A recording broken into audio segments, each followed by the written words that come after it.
The last thing they would expect is to find a suitcase with a human body in it.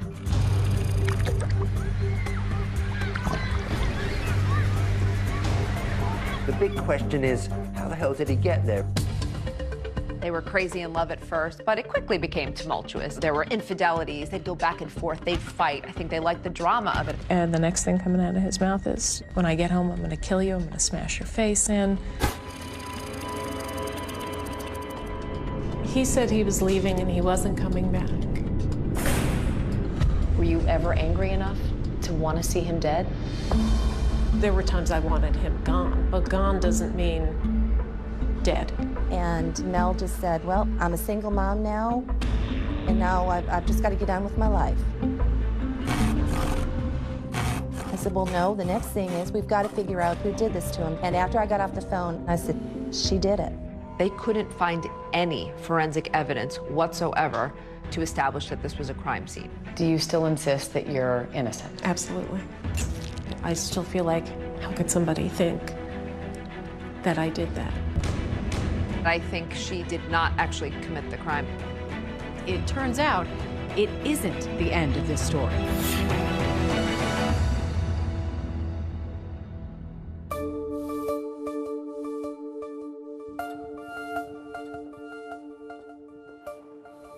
My name is Megan Sachs. I'm a criminologist at Fairleigh Dickinson University.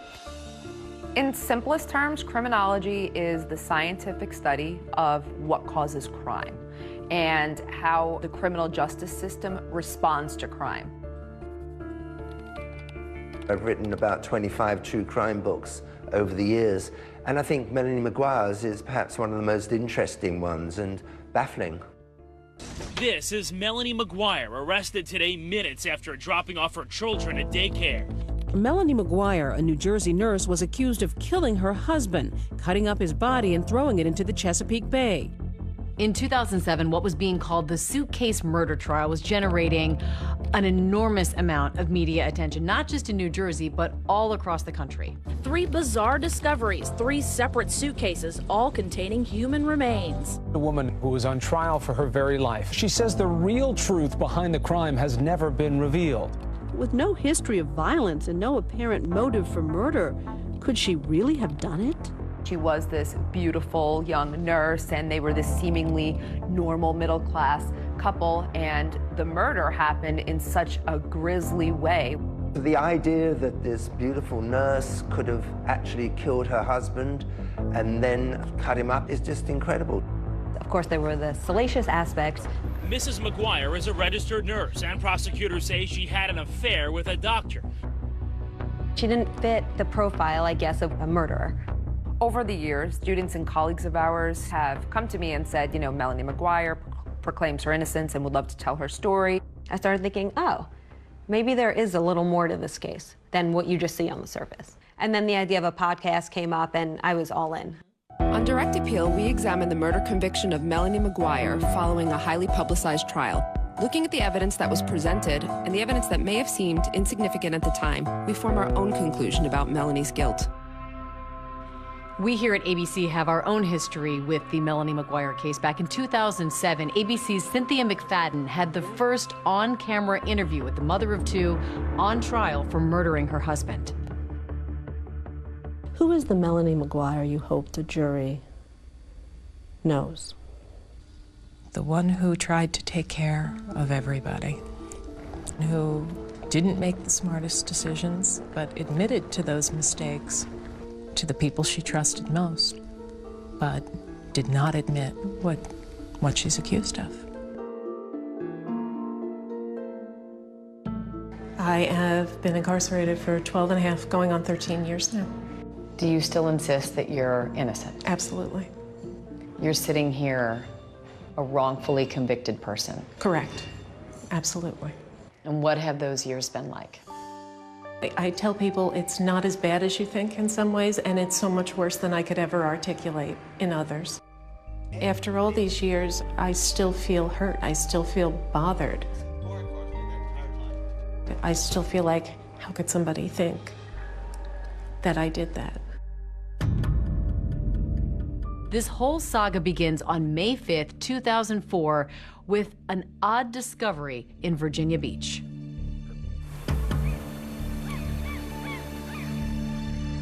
Early morning, a couple of fishermen and their kids are out on a boat by the Chesapeake Bay. Me and my friend Don Connors was going to go out fishing, and we both had days off, and D, or Don, we called him D, he said keep his kids out of school, we're going to take them fishing. So everybody was excited.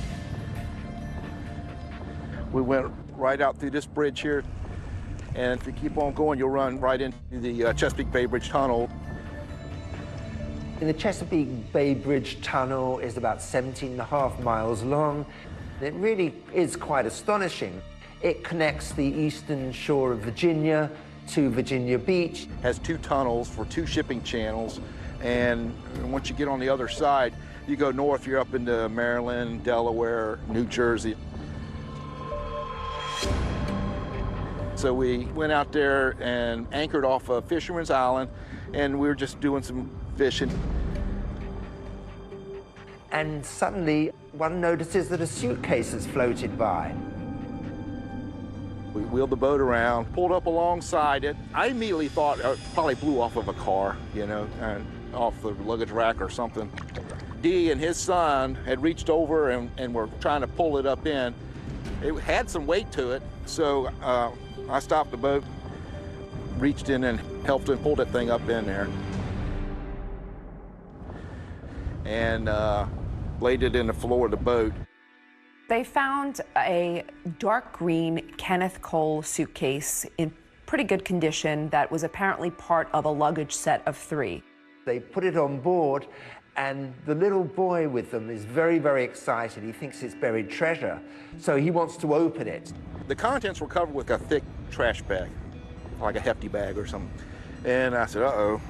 I was a little bit nervous then when I saw the black bags in there. So it's a turn to say something to D, and while I was talking to D, the young boy reached down and ripped open the plastic trash bags. There was no doubt of what it was. It was a set of human legs. There's a pair of male legs from the knee down, look very fresh, and they recoil in horror. I looked down there and said, oh my gracious. So I closed the bag back up, and I dialed 911. I was out on patrol in the Chesapeake Bay when I received a radio call. I made arrangements with him to meet me, and he transferred a suitcase over to my boat. I handed him the luggage, and he seemed surprised. He goes, what do you want me to do with that? And I said, open it up. I was pretty shocked. I'd never seen a suitcase with body parts in it before. There really wasn't any smell. They actually looked kind of fresh. The first suitcase being found was big news. It's not, a common find by any means, especially in this area. This is an alarming story. Everybody wanted to know who the man in the suitcase was. We kind of figured there had to be other suitcases with other parts in it. After the initial shock of them finding the suitcase, everyone was just waiting for what was going to wash up next.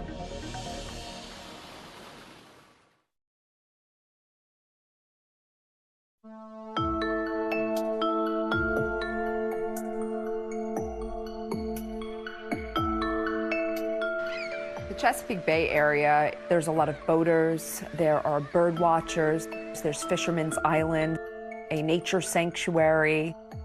This is really kind of a tourist, a fun area.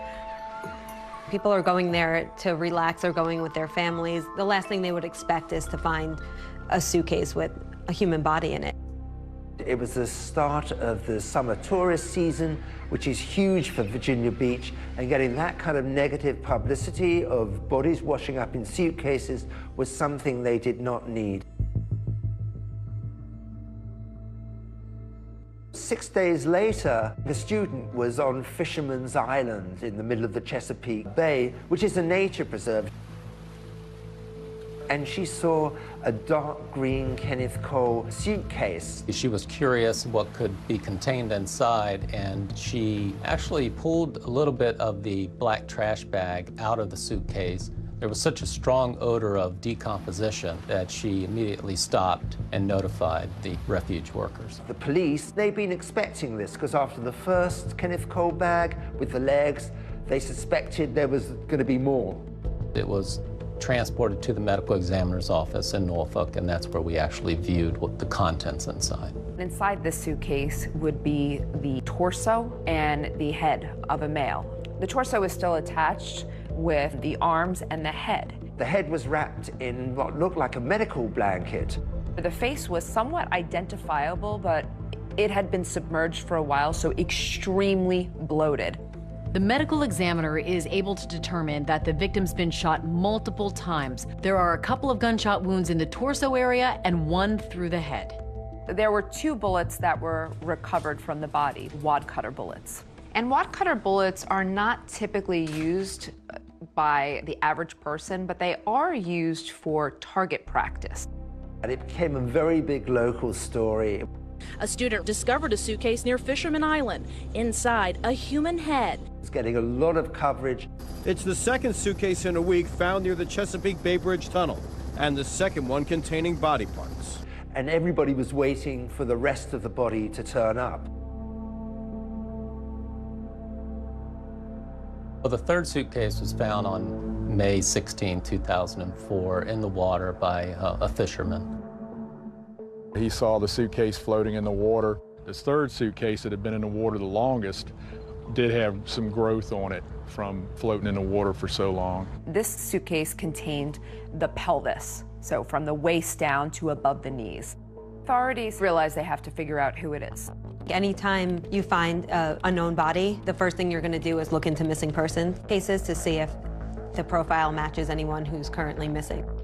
Because of the naval bases in the area, they're checking military records. They're checking everything they can possibly think of to figure out who this person is. One of the policemen working on it came up with the idea of getting a sketch artist in. I immediately took photographs to our sketch artist, and she was able to do a sketch for us, and we eventually released it to the media. We're hoping maybe this will give us an edge and maybe identify him sooner. Right now, he's just John Doe.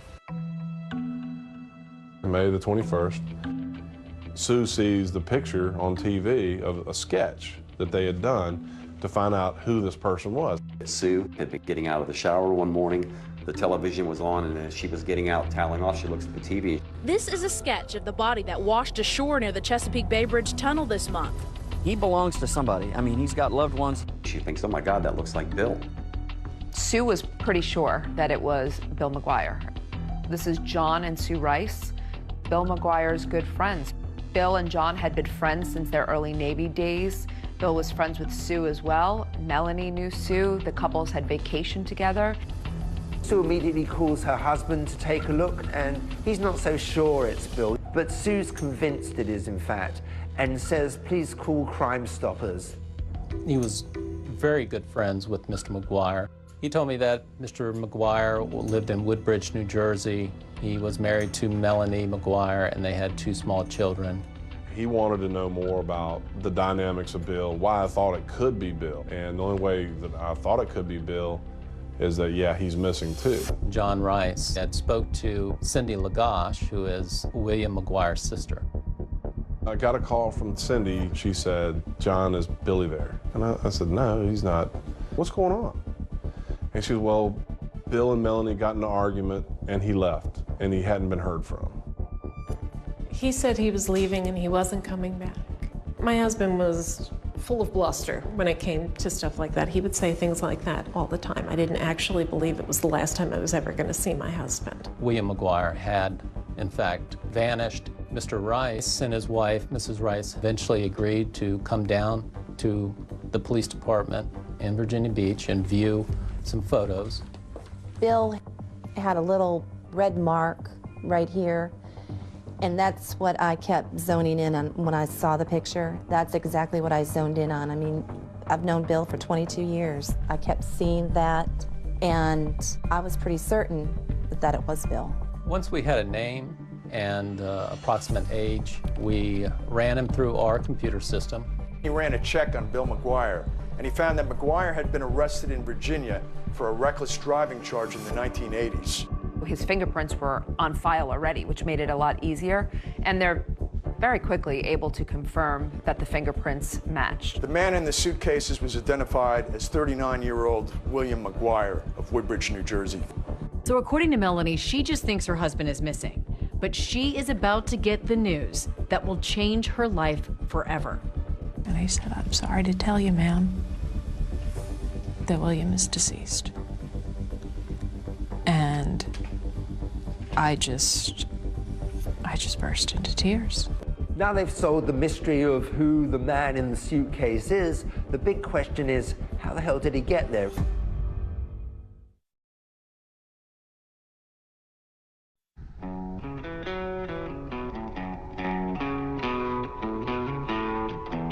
The Melanie McGuire story is centered around New Jersey. They lived in the working class part of New Jersey where The Sopranos took place, which was perhaps the hottest show at the time.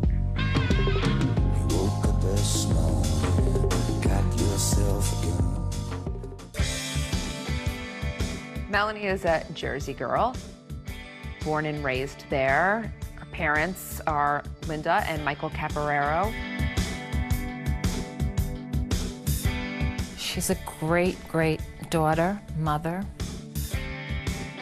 friend, full of life, fun-loving, a good girl, never in trouble, never in trouble. Always trying to help people. She's working in the restaurants in Jersey. She's a waitress, and she met Bill McGuire. He was also a server. Bill was known as the rude waiter because he would speed people up in a jocular way, but they loved it, and he would ask for the rude waiter. What was he like? Funny, clever. He had a big heart when he wanted to. He wanted all the right things. He was very, very loyal. He was a tremendous friend. When I first met Bill, I didn't know what to make of him because he was really a practical joker and whatnot, and I thought, well, this guy could probably get on somebody's nerves with all this. But he was so funny, he just kind of overcame whatever resistance you might have to him. Melanie was a fertility nurse when I met her. She's just so caring, so nurturing. She was working with women who were going through really tough times, trying to get pregnant. She was very compassionate, and her patients really loved her. What made you a good nurse? Type A personality. The way I looked at it, I was not going to be happy with anything less than the total comfort level of my patients. In 1998, Bill called John and I and told us that he wanted to bring Melanie down to meet us. Melanie, she's a really nice person to be around. Physically, she's beautiful. She's very smart. She had a lot of the same sense of humor that Bill had. When Bill was making jokes, Melanie would be right in there. He liked to razz people. She would razz him right back. He really was crazy about her. What was your relationship with Bill like in the beginning? In the beginning, it was the challenge, it was the chase. It was, we had a bit of a tempestuous relationship even before we got married. We would break up, get back together. Bill and Melanie dated for quite a while. They were crazy in love at first, but it quickly became tumultuous. There were infidelities, they'd go back and forth, they'd fight. I think they liked the drama of it. I think she thought she could make a difference in his life. I think she thought that she could maybe change him, make him happy. She truly did love him. You guys want some more champagne? Yeah. All right, let me go get a bottle. Because there's nothing in there, is there? They got married in 1999. It was probably one of the most extravagant weddings we've ever been to. Mr. and Mrs. William McGuire. Melanie, on her wedding day, looked absolutely gorgeous, angelic, just perfect. Both Bill and Melanie seemed like they couldn't have been happier. She was a little naughty. He was marrying a girl that he absolutely loved in a way that maybe he hadn't loved anybody before. Bill, did you put your hand up? This is the last time Bill's going to have the upper hand. Bill McGuire got a $65,000 a year job with the New Jersey Institute of Technology. Bill and Melanie settle into a rented townhouse in Woodbridge, New Jersey. Woodbridge is a sprawling, densely populated township on the suburban end of New Jersey's industrial flatlands. If you're going down I-95, you're taking exit 11 to get off to Woodbridge. We were both happy, new parents, and then things changed drastically. He had a dual personality. He could be very likable, and then on the other hand, he'd be very calculating, manipulate you. He had always had issues with gambling, and he would go through periods where he would go down to Atlantic City a lot. There were times that he would just take off to AC and gamble, and you wouldn't hear from him, wouldn't know what was going on. He found he could make some money gambling. There were good times with that, and there were bad times. And there were a couple of times I put my foot down, and I said, that's it, no more. So then he would get involved in the stock market.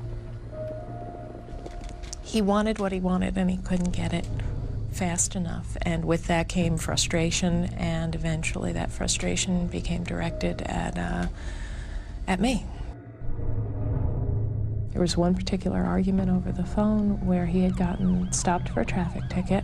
He had an absolutely atrocious driving record. So I started to argue back, and the next thing coming out of his mouth is, when I get home, I'm going to kill you, I'm going to smash your face in.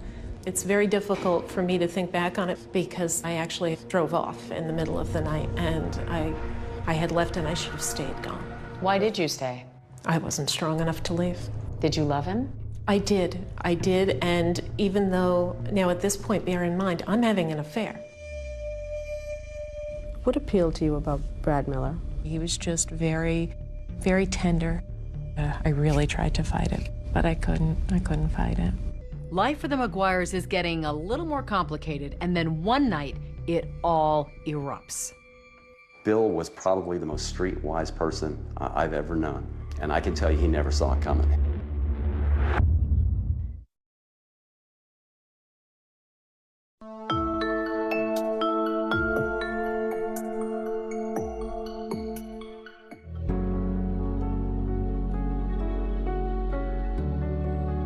Melanie is loving, caring, funny, considerate.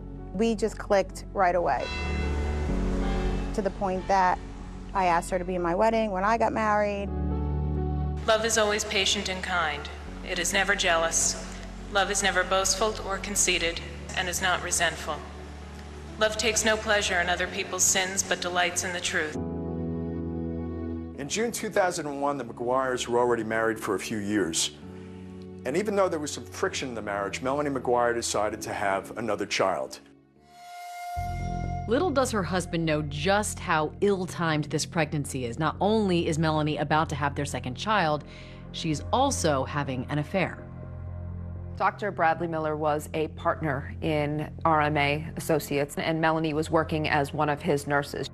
He was so kind.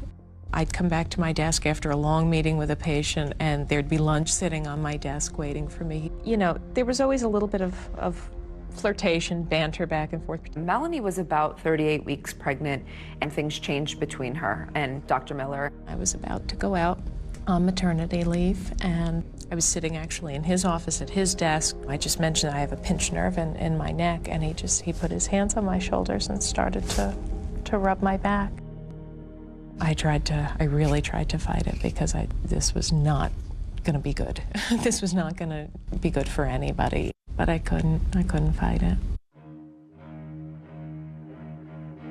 After Melanie came back from maternity leave, she and Dr. Miller started a full-blown affair, and it seemed like they were falling in love with each other, although they were both married with young children.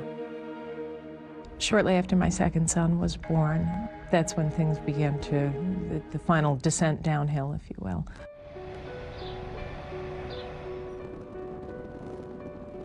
Melanie and Bill moved to the Woodbridge apartment. This is a townhome. They don't own it, they're renting it. He was constantly looking at homes. He wanted to end up buying a house before he turned 40. He did want to move down here to Virginia Beach. We took pictures of houses in our neighborhood, but Melanie just would not hear of it.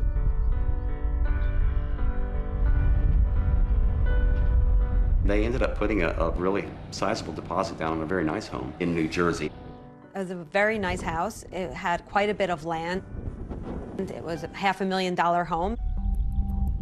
It was very contradictory as she's becoming closer to Dr. Miller, but she's going along with Bill's idea of buying a house. The marriage wasn't going well at all. So why were you buying this $500,000 house together then? The idea for me was we had a chunk of money, cash, that we were putting down on this house. In the past, we'd come to points where we had been in similar situations, and he would, ultimately something would happen and he would go and gamble the money away. I figured this at least was an investment. On April 28th, they're due to close on the house at 2 o'clock in the afternoon, and she's in constant touch with Dr. Miller, who's pleading with her not to buy the house. He wants to be with Melanie, and he sees a future life with her. And Melanie told him that, not to worry about it, it's gonna be okay, I'll take care of it. After they close on the house, they go back to their rented townhouse. Bill is so excited. He calls John Rice. John said that Bill had never been happier. The last person Melanie speaks to that night is Dr. Miller. She tells him, look, we've closed on the house. Bill's had some red wine. He's asleep on the couch, but when he wakes up, we're going to sort this out, and I'm going to tell him I want a divorce.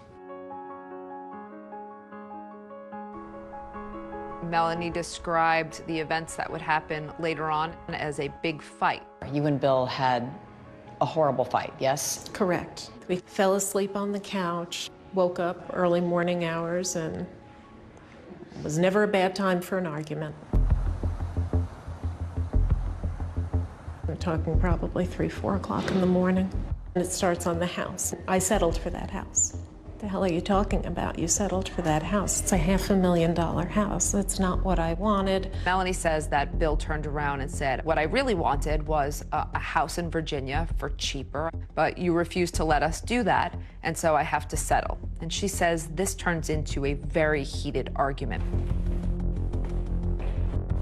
From there, things became more physical. How physical? In what way? He shoved a dryer sheet in my mouth. He had a thing about dryer sheets. The story that Melanie tells about a fight that seems to escalate over a dryer sheet is the same story she told us back when we first spoke with her. We're still arguing, and there's the laundry basket, and there's a dryer sheet just hanging out of one of the baby's sleeves. He hated them. He thought it was lazy that I wouldn't stand there and put in the liquid fabric softener, and yeah. And it went out of control. This was the type of mother I was, that I would leave this sheet in there for my baby to possibly choke on. Before I know it, I'm up against the wall, and the dryer sheet is being shoved into my throat. And then he just smacked me. In the face? Yeah, open hand, because he probably would have broken my cheek if it had been a closed fist. And I looked down, and there's my 2-year-old. I grabbed the baby and went to the bathroom right behind me and shut the door. I just wanted away from him at that point. He said he was leaving and he wasn't coming back, and I could tell my children why they didn't have a father. Did he say this to you through the bathroom door? Yeah, through the bathroom door the entire time. I imagine he was packing things and leaving. He was up and down the stairs a lot, but every trip back and forth berating me. What's the last thing you remember saying to him? Stop. Stop. Melanie said he'd driven off, and she presumed he was in Atlantic City. He would have been back. He would have been back. I knew it. But this isn't just a few days that Bill McGuire is gone. We're talking weeks. What bothered me was that Melanie never reached out and said, hey, Bill's missing. She never reported her husband missing, and it's almost 30 days. The fact that we never heard anything from her was deeply suspicious to me. Love is always ready to excuse, to trust, to hope, and to endure whatever comes. Love does not come to an end. This is the word of the Lord.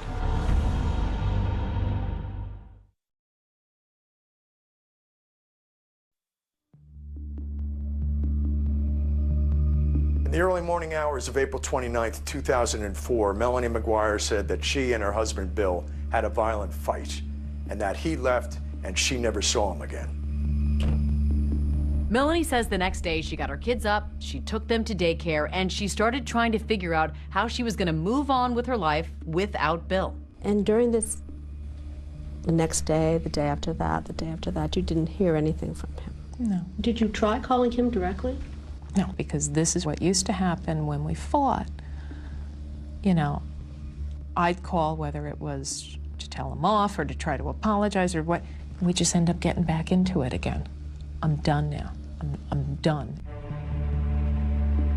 She retains a divorce attorney, and at this point, she does tell the divorce attorney that she has not seen her husband in a few days. And according to Melanie, the attorney advised her not to file a missing persons report. My heart broke for her. She didn't deserve, nobody deserved that. But I told her that, you know, she needed to think about herself right now. She needs to protect herself. I called a business associate of mine who was an attorney. She said, you need to get a restraining order. State your full name. Melanie Lynn McGuire. She had to go in front of a judge and give sworn statement about the incident that happened. Tell me what happened that brought you to court today for a temporary restraining order? My husband and I closed on our first house on Wednesday. That should be a positive thing, shouldn't it? Yeah, it should. He's been behaving really erratically. Ms. McGuire, you're safe here. Don't worry. Melanie explained to the judge how Bill had been violent with her. Did he hit you, ma'am? No, not until, well, I don't mean to sound like I had absolutely no part in this. I said some not nice things and slapped me. As part of the questions, Melanie was asked by the judge if she owned any firearms. Do you know if there's any weapons? Not to my knowledge. This is a sketch of the body that washed ashore near the Chesapeake Bay Bridge Tunnel this month. We're hoping maybe this will give us an edge and maybe identify him sooner. About a month goes by between the time that Bill disappears and when Sue Rice identifies Bill McGuire after seeing the sketch on local TV. The next thing police have to do is notify Melanie McGuire of the death of her husband. Melanie was asked to come down to the police station. The officer came out and he says, "Is your husband William McGuire?" And I said, "Yes." And he said, "I'm sorry to tell you, ma'am, that William is deceased." And I just burst into tears. But there's one thing she never asked. How was Bill McGuire murdered? They did not tell her how and the condition in which he was found. That would be one of the first questions that I would ask. The next step was that the Virginia police wanted to speak with Melanie. Melanie agrees, but she brings her divorce attorney with her and another criminal attorney in that practice. Conducting an interview with the victim's wife with two attorneys present is highly unusual. First time I have ever had that happen to me. She was nervous, she was visibly shaking, she made expressions like she was crying, but she never had a tear in her eye. I asked her if she had any luggage, and she informed us that they didn't have any matching luggage. The next day, Melanie told detectives she suddenly remembered that the McGuires did own a matching set of designer luggage. I showed her a picture of one of the pieces of luggage that we recovered in the bay, and she identified that as belonging to them. They asked what kind of person Bill was, and she said he was the kind of person that had a knack for pissing people off. She asked us, where did we find her husband's vehicle at? I told her at that point we hadn't found her husband's vehicle. And she said that probably a good place to look would be Atlantic City, New Jersey. She also informed us that her husband had a gambling problem. Did he get involved with the wrong people? That's what I would have to believe, that he had gotten himself into something. And Bill always thought he could handle everything. He was always into some kind of deal, so I think maybe this deal was his last deal. After the interview was done that evening, we also conducted a search at their old apartment building. The apartment was empty. She had already moved out. They asked him about Bill's possessions and his clothes. We discovered that Miss McGuire had already given all of her husband's belongings away. Virginia Beach detectives find out that Melanie McGuire had given most of Bill's belongings away to a friend's cousin, and they wanted to track that man down. Eventually they did and found out that most of Bill's clothing was still in black trash bags, much like the bags that contained Bill McGuire's body parts.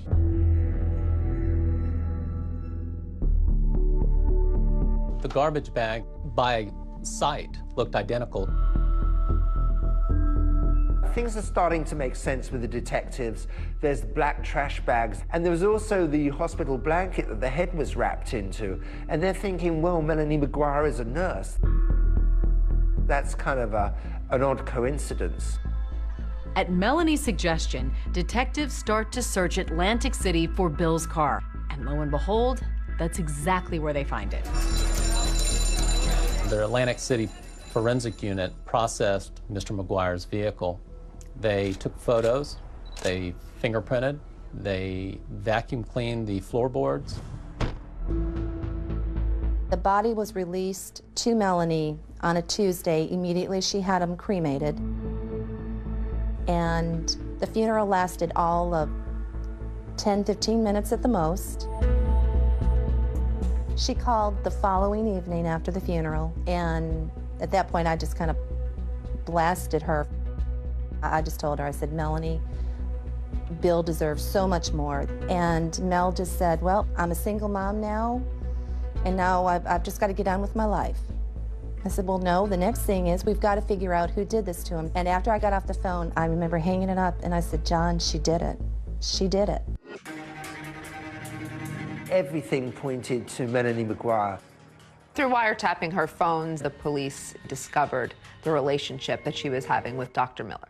It's a eureka moment because it provides motive. I've told them everything that I know. But they're, you know, they just don't. They want you to break.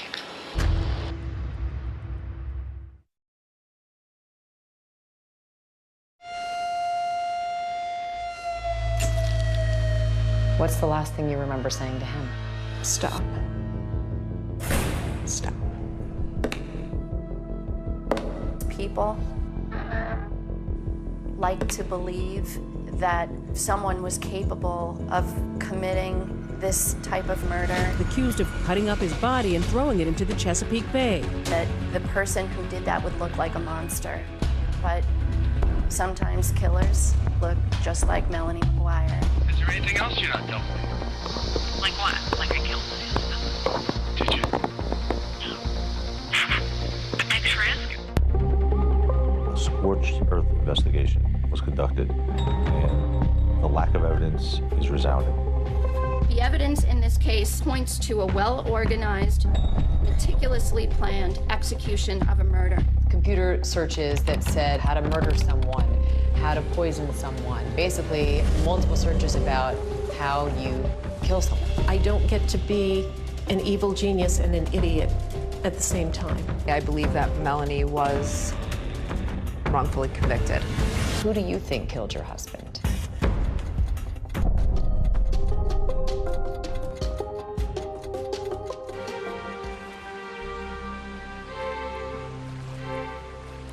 Melanie McGuire, once a married mother to 2 little boys and a fertility nurse, is today a 47-year-old inmate at the Edna Mann Correctional Facility in Clinton, New Jersey. In here, guilt and innocence is irrelevant in day-to-day life. I have 6 numbers and a letter after my name, the same as the woman on one side of me and the same as the woman on the other side of me.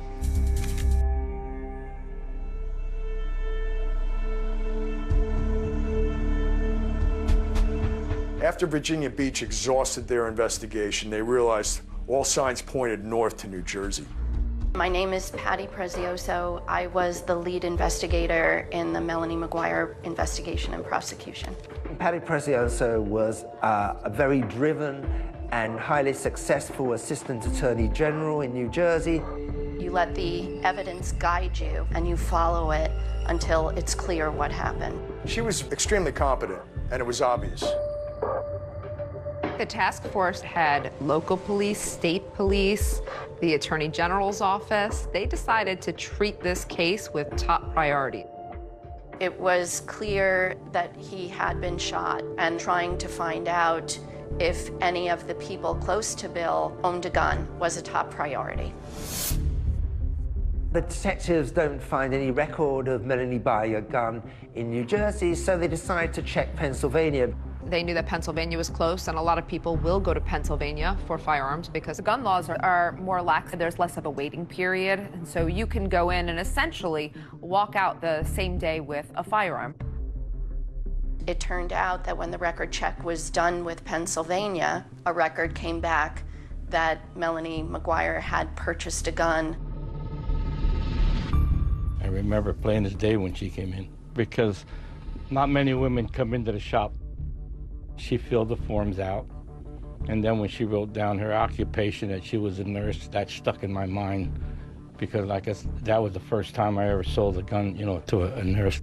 Melanie bought a Taurus 38 Special, and she bought wad cutter bullets. And that gun was purchased just 2 days before Melanie McGuire said her husband went missing. And remember, early on, Virginia detectives talked to Melanie, and she never mentioned anything to them about buying a gun.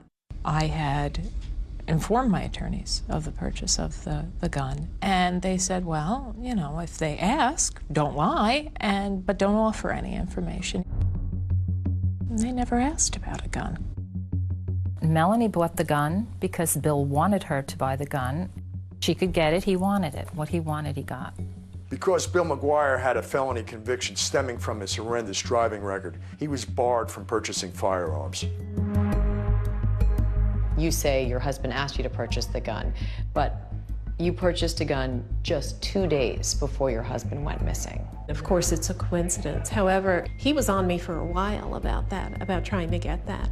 And if something was happening, if he was in some sort of trouble, that may very well have been the reason why he was so intent on getting it.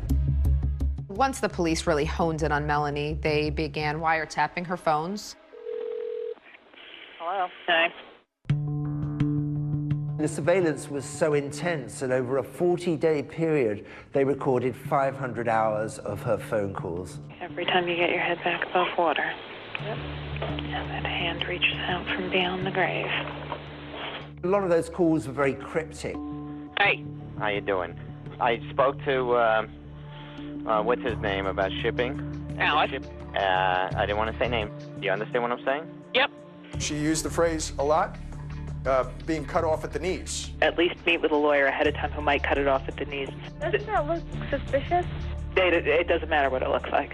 She was a little salty. That was her personality, though. She was a Jersey girl. A lot of them were to her boyfriend, Dr. Bradley Miller. It was very clear right from the beginning that the relationship with Dr. Miller was different. There was a change in her voice. It was a softer tone. It's a eureka moment when they realize that she's having an affair because it provides motive. Dr. Miller also becomes a suspect. So one night when Dr. Miller was leaving work, he was going to his car. The detectives came out to confront him. Dr. Miller was adamant that he had nothing to do with any crime and he didn't know anything about this. And so I think the police said, well, prove it. You know, if you're willing to wear a wire, we'll believe you.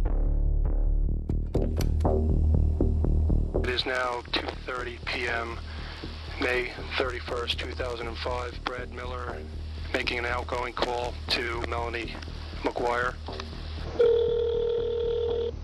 Hello? What's up? I've told them everything that I know. But they're, you know, they just don't. They want you to break.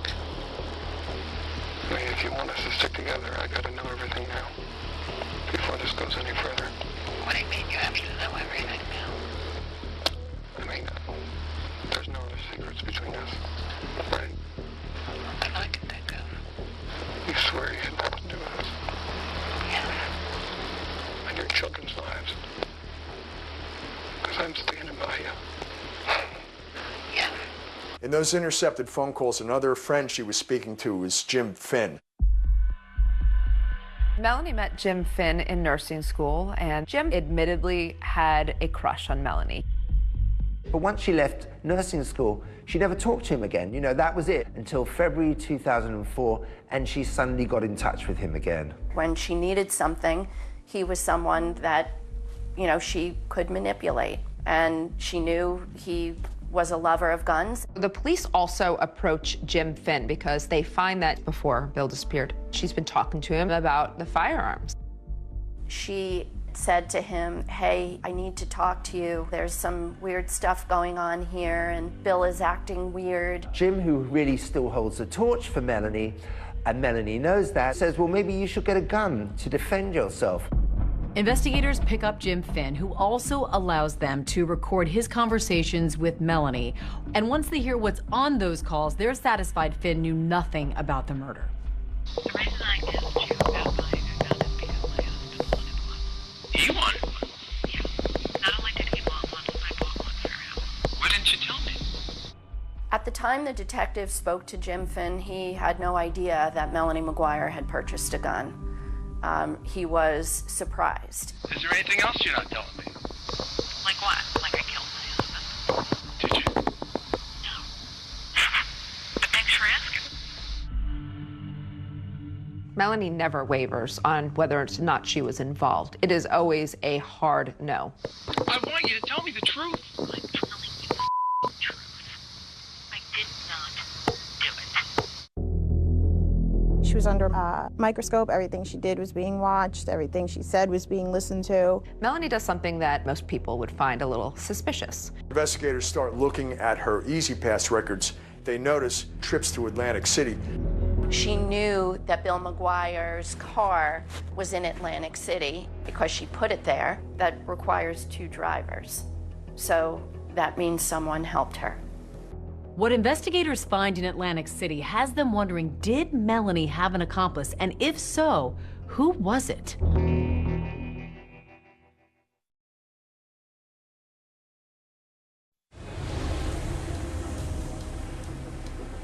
The next set of clues in the mystery of who killed Bill McGuire leads investigators to a 170-mile stretch of toll road, the Garden State Parkway. With Melanie now the prime suspect, detectives start pulling her records. They try to track her movements in the days around her husband's disappearance. And one of those is her E-ZPass statement. So when investigators start looking at her E-ZPass records, they notice that there were charges for 2 trips to Atlantic City. On April 30th, 2004, just 2 days after the fight Melanie said that she and Bill had, Melanie does something that is very odd and most people would find a little suspicious. I'm starting to become more actively angry at him. And I'm thinking, that son of a bitch, I know where he is. According to Melanie, she decides that he's probably in Atlantic City gambling, so she's going to drive down there and she's going to look for his car. Absolutely not rational, but get in the car and go down there. And I'm driving down, and I take the first pass on this highway, and I see a dark sedan. There's no way. There's no way. And lo and behold, there it is. Once Melanie spots Bill's car from the highway, she decides she's going to move his car. Melanie says in the past, when they're angry at each other, it's a way of messing with each other, I guess you could say. Pull off onto a little side street, and I parked my car, and it was like Mission Impossible. Scooted up to the car, got in, started it, and drove away. And where'd you put it? What I believe to be the Flamingo Hotel. What Melanie said was, I was going to move his car to the seediest part of town, the most annoying for him to find.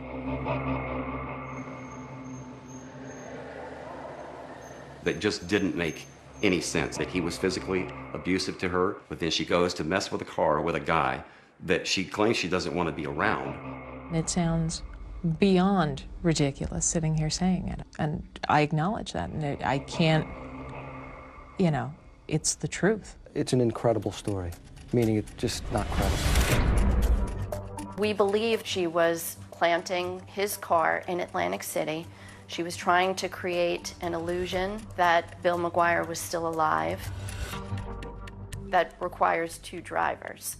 So certainly that means someone helped her. Someone had her Pathfinder, and she was driving Bill McGuire's car. They put the car at the Flamingo Hotel, and then she went home with the person driving her car. And investigators thought they'd struck pay dirt when they discovered that hotel's parking lot had surveillance cameras. In truth, of course, the footage did not capture who the driver was. The surveillance video from the Flamingo Hotel actually showed the victim's vehicle being pulled into a parking space. Because of the darkness and the glare and the background lights, you could not actually see the person that was occupying the vehicle. There was another inexplicable road trip, this time to Delaware, 5 days after her husband went missing. She had shared with Dr. Miller that in the early morning hours of May 4th, she was actually furniture shopping. Investigators think that this Delaware furniture trip is really just a ruse. That same road would have taken her to the Chesapeake Bay Bridge Tunnel. Normally, someone would take the New Jersey Turnpike to go over the Delaware Memorial Bridge, picking up Route 13, which runs south to the Chesapeake Bay Bridge and Tunnel. Patty Precioso says that Melanie actually left the night before from New Jersey, drove Bill's remains to Virginia. We believe that that was when she took the suitcases with Bill's remains and got rid of them in the Chesapeake Bay.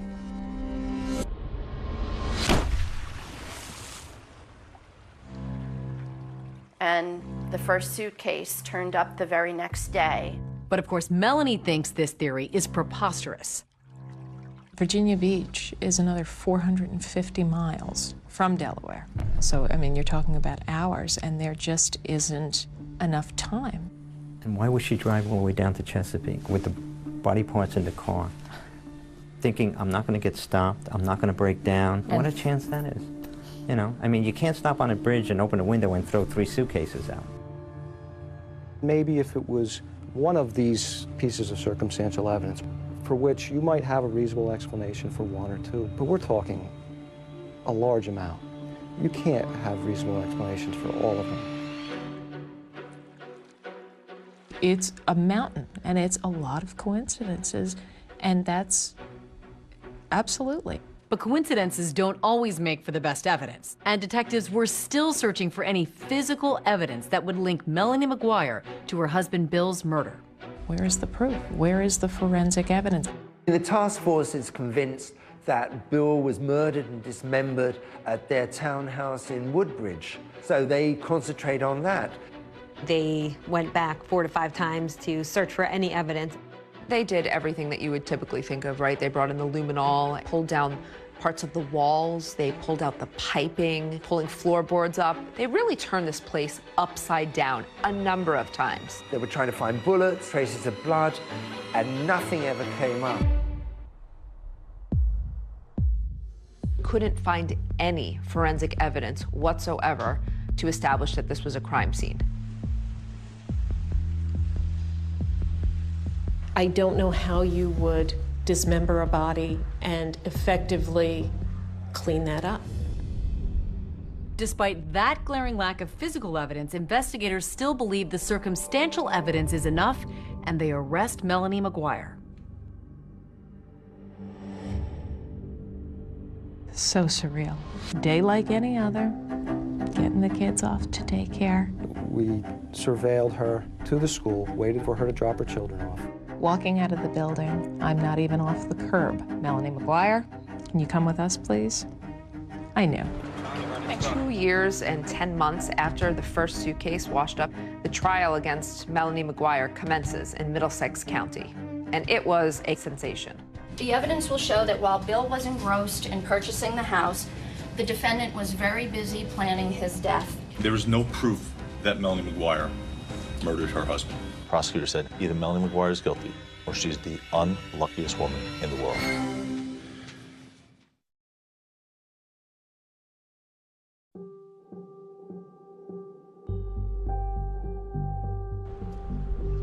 On Monday, March 5th, 2007, 2 years and 10 months after the first suitcase had washed up in the Chesapeake Bay, Melanie McGuire went on trial for her husband's first-degree murder. This was a case that had garnered a lot of media attention in New Jersey. It had all the elements that it was going to be a salacious trial. The judge let us know that the trial was going to be televised. Let's bring a couple of experts into the conversation to help us sort through yesterday's evidence. It made people act differently. I think Melanie loved the idea that she was the center of attention. She seemed very relaxed, much more relaxed than I would have been. It was a double-edged sword, because if she sat there, you know, more stoic, she looked nasty or she looked mean. And then when she was being more upbeat and talking to people, oh, well, you know, she's joking around at her own trial. There was nothing she could do that wasn't going to be criticized. By the time Melanie McGuire gets to trial, she's hired Stephen Turano and Joe Tacopina to represent her.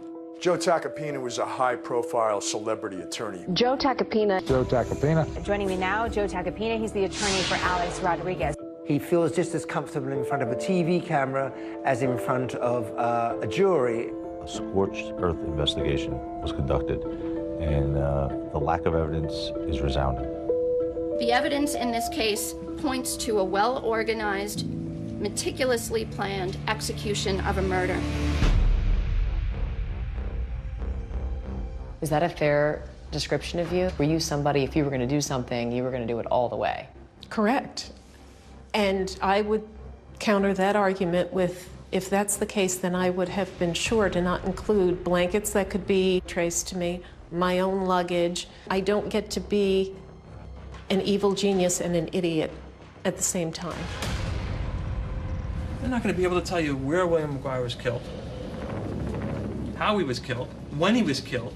The defense were really trying to play to the jury that Bill was a major gambler and he may have owed thousands and thousands of dollars. He was a big gambler because he gambled beyond his means. When you have money out on the street and you're behind and you're not making payments, you know what happens? You get shot here and you get shot here. As prosecutors start laying out what they believe Melanie McGuire did to Bill, it all starts with something they found in his car after it was processed in Atlantic City. When investigators first recovered Bill's car, they found a bottle of chloral hydrate, a red liquid, and also a syringe in it. State's Exhibit 983. Do you recognize that? Yes, that's the vial we dispensed the liquid in. Chloral hydrate is, have you ever heard the term slip somebody a Mickey? It's the Mickey. It's what it is, it's almost like a knockout drug. They do a lot of investigating on this chloral hydrate, and eventually they find out that it was purchased the morning that Bill disappeared. Somebody dropped off this prescription for chloral hydrate at the Walgreens pharmacy, which is just down the road from where Melanie's children went to preschool. But the prescription pad was that of Dr. Brad Miller, who was Melanie's boss.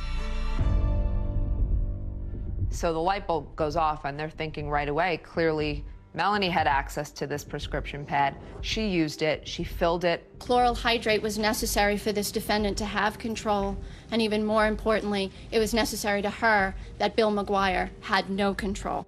Dr. Miller looked at the prescription and he said, "That's not my signature, and it appears to be Melanie McGuire's handwriting." Prosecutors also focused on what they said Melanie was doing in the days before her husband's disappearance. For that, they looked at the McGuire's home computer. We had it forensically examined, and it really was just astounding seeing what the internet searches were for. Can you describe the searches that you recovered? How to purchase guns illegally, how to commit murder, and undetectable poisons was searched. It didn't look good. It looked like someone was searching how to, sedate someone or how to kill them. I'm a nurse. I was a nurse. And I don't need to look up things like that. If I wanted to look for something like that, I have a PDR, Physician's Desk Reference. I have a book that I can look in that doesn't leave an internet history. But both Melanie and Bill use this computer. So it's really hard to figure out who was searching these things. Now, you have absolutely no idea of knowing who actually conducted the searches that you talked about, correct? No, I don't. One of the things we can say for certain is that your husband didn't commit suicide. He didn't shoot himself. He wasn't able to carve his own body up. And yet there's a suggestion from the defense that some of the online searches were things that he was in fact doing, not that you were doing. It wasn't me.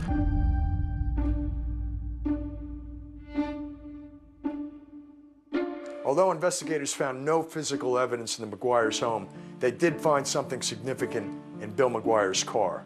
After Bill's car was recovered in Atlantic City, our criminalist was able to locate several pieces of small flesh.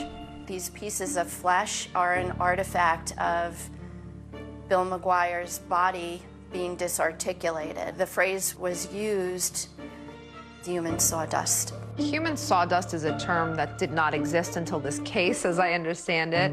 I found particles that, to me, look like it could be possibly human tissue. DNA results indicated that the flesh belonged to Bill McGuire. What this really was a few pieces of microscopic skin cells that were a little bit deeper than the skin we passively shed. Could those tissues, the tissue that you looked at, be shed from a live human being? It cannot be shed from a live human being. It's not a typical shedding process at all. Their theory was that this nurse, who was kind of so meticulous, had somehow just forgotten to wipe the bottom of her shoes, that she accidentally tracked these human sawdust particles of Bill's body from the house to the car. Thank you, Your Honor. There were 81 witnesses in 7 weeks. Good morning, Dr. Miller. Good morning.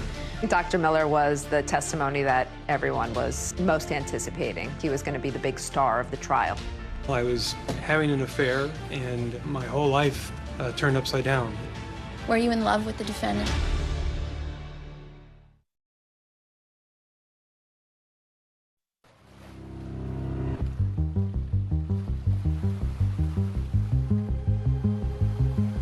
Do you want to call your next witness, please? Yes, Your Honor. The state calls Dr. Bradley Miller.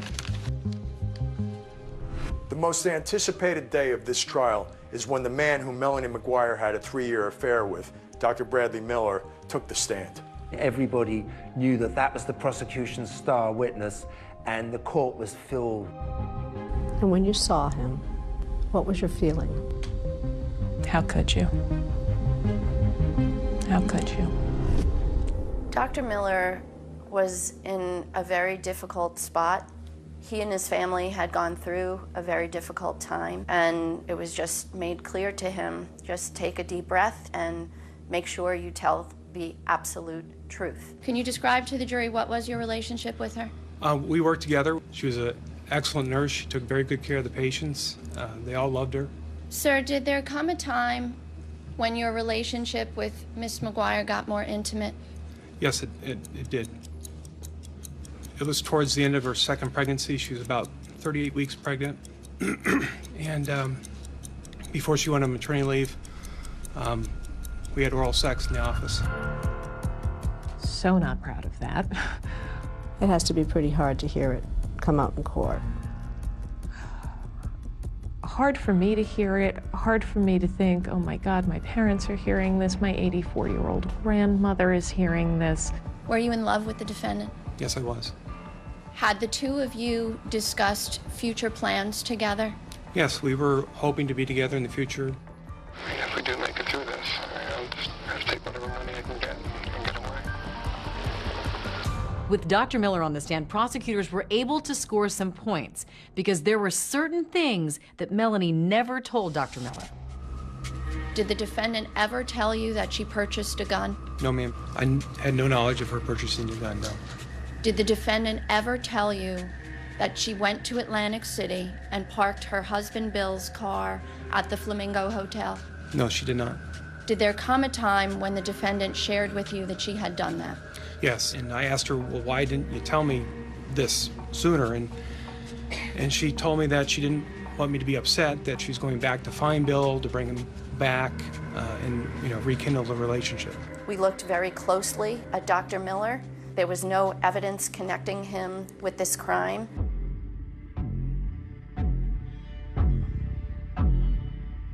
This is in reference to consensual recordings between Brad Miller and Melanie McGuire. You agreed to consensually record a conversation with the defendant. Yes, I did. Prosecutors really wanted the jury to hear those intercepted calls so they could get a sense that maybe her desire to be with him was the motive for the murder. During the calls, Dr. Miller spoke about their future together, probably prompted by detectives. After a divorce, and she gets half the money, I mean, it'd still be something to live on. The understanding between us had always been that the children came first. And he starts talking about divorce and a future and moving forward, and I even say on the tape, why are you talking like this all of a sudden? I'm confused because you've been the one to stress to me that we have to wait to see how everything plays out. The defense was also able to score some points with those recordings, which called into question Dr. Miller's character. At the time of those secret recordings, he was still having an intimate relationship with her. After you tape recorded her, sir, you then had additional intimate relations with her, correct? Yes, sir. Did you tell her that, by the way, that you had tape recorded her? No, I did not. I think that was damaging to his character and was a very big turnoff to the jury.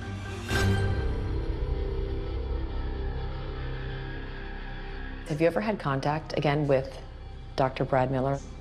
No. No. After the day he testified, I haven't laid eyes on him since. You have no desire?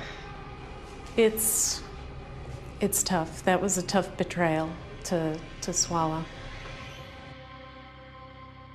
What matters is whether the state, and the burden is on me and I welcome it, whether the state has proved each and every element beyond a reasonable doubt. When you combine the computer searches, the prescription for chloral hydrate on prescription pads that the defendant used, and then you have the victim found inside their matching luggage, the bullets consistent with the gun that she purchased. It was a mountain of evidence. There's no question in my mind that she did it. I also don't believe that she acted alone. Now, who helped her? And Paddy Precioso told the jury that there was a very, very good chance that Melanie had an accomplice. Although he was never charged, investigators took a hard look at Melanie's stepfather, Michael Caporero. The prosecutor needed somebody, so they focused in on me. Anything they wanted, we gave them. We gave them DNA, we gave them hair samples. I had nothing to do with anything involving that crime. You don't need the precise when. You don't need the precise where. You don't have to find that she pulled the trigger. You don't have to find that she had hands-on physically in regards to his death. Well, boy, that leaves a lot of speculation out there for the jury. You can't guess someone into prison for the rest of their life. The jury goes into deliberation, and Melanie and her family are waiting on pins and needles. I was very concerned. I think we all as people like to believe that if someone was capable of committing this type of murder, that the person who did that would look like a monster. But sometimes killers look just like Melanie McGuire. The day the verdict was read, the atmosphere in the courtroom was just electric. Has the jury reached a verdict in this case? Yes, Your Honor. How do you find as to the count of the indictment charging Melanie McGuire with the murder of William McGuire? Guilty. I just remember seeing her collapse. I remember grabbing Joe's arm, and I remember feeling my legs just kind of go out from under me. She's alternating between, I didn't do it. Just beginning for us now. We'll never give up. We will never, ever give up for her until the truth comes out. On direct appeal, we examine the murder conviction of Melanie McGuire. This is a prepaid call from Melanie McGuire, an inmate at Edna Mahan Correctional Facility.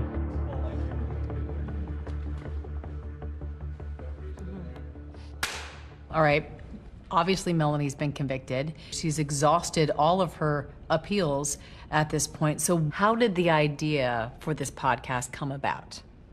Melanie McGuire was looking to speak with someone about her story because she had done really poorly in the court system, and I think she was frustrated. And after visiting with her the first time, I was like, this is a story. This is important. I expected the worst, and what I got was just one step shy. They give the verdict, parole eligible at the tender age of 101. It was very difficult. It was reliving it. This was the first time somebody was basically saying, we hear you. What'd you say? Let's get to the juicy part. I want to know, do you think she is innocent or guilty? In the end, I believe that Melanie McGuire was wrongfully convicted. So you believe an innocent woman is behind bars right now? Absolutely. I believe this is a case of a wrongful conviction. So let's talk about some of the questions you raise in your podcast, and let's begin with the gun. The gun to this day has never been recovered. One of the key witnesses for the prosecution was a forensic ballistic expert. So these are two discharge bullets. They're referred to as a .38 caliber lead wad cutter bullet. Is it possible that the gun Melanie bought is not actually the murder weapon? I think it's probable. No one plugged the serial number of my gun into a website to find out what the specifications were. Apparently each gun makes something called lands and grooves. Lands and grooves are rifling characteristics that are machine pressed into the barrel of a gun. And when the bullet passes through the barrel, the same number of lands and grooves are going to be imprinted essentially onto that bullet. There were 5 lands and grooves that my weapon was said to have made based on the company's website. The bullets that came out of my husband had 6 lands and grooves. It was a mistake on a gun manufacturer's website. We were not gathering evidence from a gun manufacturer's website. The evidence that was at trial was from ballistic experts. But the website was updated. It was. After this trial to incorporate the possibility that it 5 could or 6. have 5 or 6. Yeah. I thought that was questionable. I think it's very questionable that for years historically it says one thing and then it's updated right after. Let's talk about the garbage bags. The prosecution had an expert that said that the garbage bag in which Bill's body was found in was consistent with the garbage bags that came from Melanie's apartment. You can see these lines here. There's a straight line here, this sort of smooth line. There's also 2 other lines close together in basically the exact same position. This indicates that these 2 bags were made at the same facility on the same line within a very close proximity of time. He ran tests, but he didn't do all the tests that you actually need to definitively say whether these bags matched. Even his own data shows that they probably weren't the same bags. Well, there are always other tests that can be done in any analysis. Based on the testing we had conducted and the results that I observed, I felt competent at that time to conclude that the bags were produced during the same run. They put on a really good show. And I think when you have props, 2 garbage bags, oh wow, those do look alike. And so what the jurors are listening to sounds like fact, when in reality, it's just someone's expert opinion. There is something else that's significant that you think the jury should have heard more about that was found inside those suitcases. If you look through the lab reports, page upon page upon page. White hair, brown hair, black hair, animal hair. I think that's indicative that there was animal hair where the dismemberment took place of Bill's body. You mentioned that you found some animal hairs. Did you find anything that you considered of evidential value? No. And they looked high and low to connect Melanie to some pet. And once they found that there was no way to connect Melanie to these pet hairs, it became not of evidentiary value. Why is that? Simply because they don't match your suspects? Those hairs should have been tested because that's a huge question mark. Melanie did not incapacitate, shoot, use a saw to dismember her husband. You know how hard it is to cut through bone? It is physically exhausting. And also, if the crime scene didn't happen there and she's home with her children all night, where is this happening? There are just too many holes in this story. In this case, with the mountain of evidence against her and a very complex plan, I submit to you it's amazing we know as much as we do. This was a murder trial. It wasn't a contest to see who could outsmart the investigators, and if someone is smart enough to successfully hide a crime scene, that they win. Did you find any evidence that exonerates Melanie, that proves her innocence? I wish we did. I had hoped we would. I still think that we might get a tip in that direction. What do you say to the people at home who watch this and say, how dare she talk from prison and bring this all back up again? Enough pain has already befallen her husband's family, her own sons. There's a murderer walking around. Even if we discount what's happened to me, the killer is out there. And it's not me. She had about as good a counsel as money could buy. She certainly had a fair and impartial jury. The fact of the matter is sometimes the evidence is such that your attorneys, no matter what you can pay them, they simply cannot overcome what you've done. So she can say whatever she wants. She's a liar and she's a killer. Today your boys are young men? They are. Is there anything you'd want to say to them?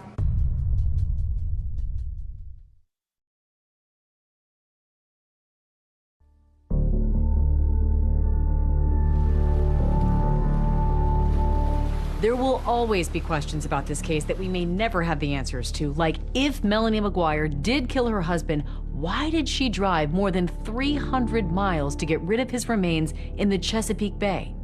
His friend John Rice has a theory. Bill did want to move down here onto Virginia Beach. After a time, he gave up on that idea. So it almost seemed like a vindictive thing on her part to drive him down. Oh, you want to go to Virginia Beach? Here you go. Why was it important for you to tell this story on your podcast? A lot of people who are convicted, they'll go through the appeals process, but they won't prevail. If we can investigate this, provide any type of assistance, we're possibly remedying some of the harshest parts of our system. There are times when podcasts and media can shine a light where what the government did was not right. This is not one of those cases. A 39-year-old man lost his life before he got to see his children grow up. You have 2 little kids. Yep. That's the hardest part. Knowing that when I see my children, when I hug them goodbye, it could be the last time. Ultimately, the courts would award custody to Bill's sister, Cindy Lagoche. Melanie has had no contact with them. Today your boys are young men? They are. Is there anything you'd want to say to them? Make up your own mind. Don't accept what you're just being told on the surface. Dig. What is your level of hope that one day you might walk out of here? I'm terrified to hope, because to have it thwarted in here, it's absolutely soul-crushing. Bill McGuire was the father of 2 small children. He was a brother, he was a friend, and his life got cut short. I think Bill deserves to be remembered as a fantastic friend, a dad who loved his boys. He didn't deserve this. Nobody deserves that. No one.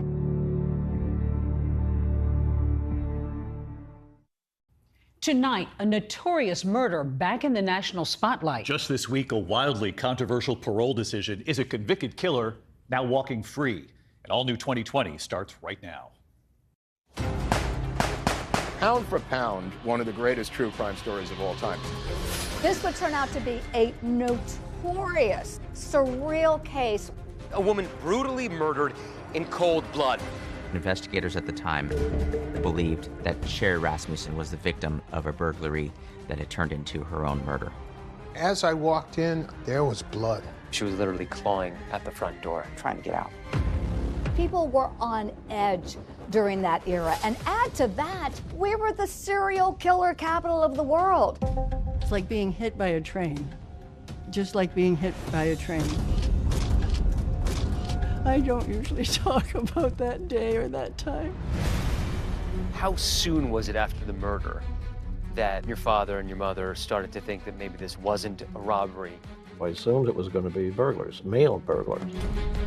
And there was another piece of evidence that caught the attention of investigators. A bite mark on Sherri's forearm. A suspect that the LAPD could never have fathomed.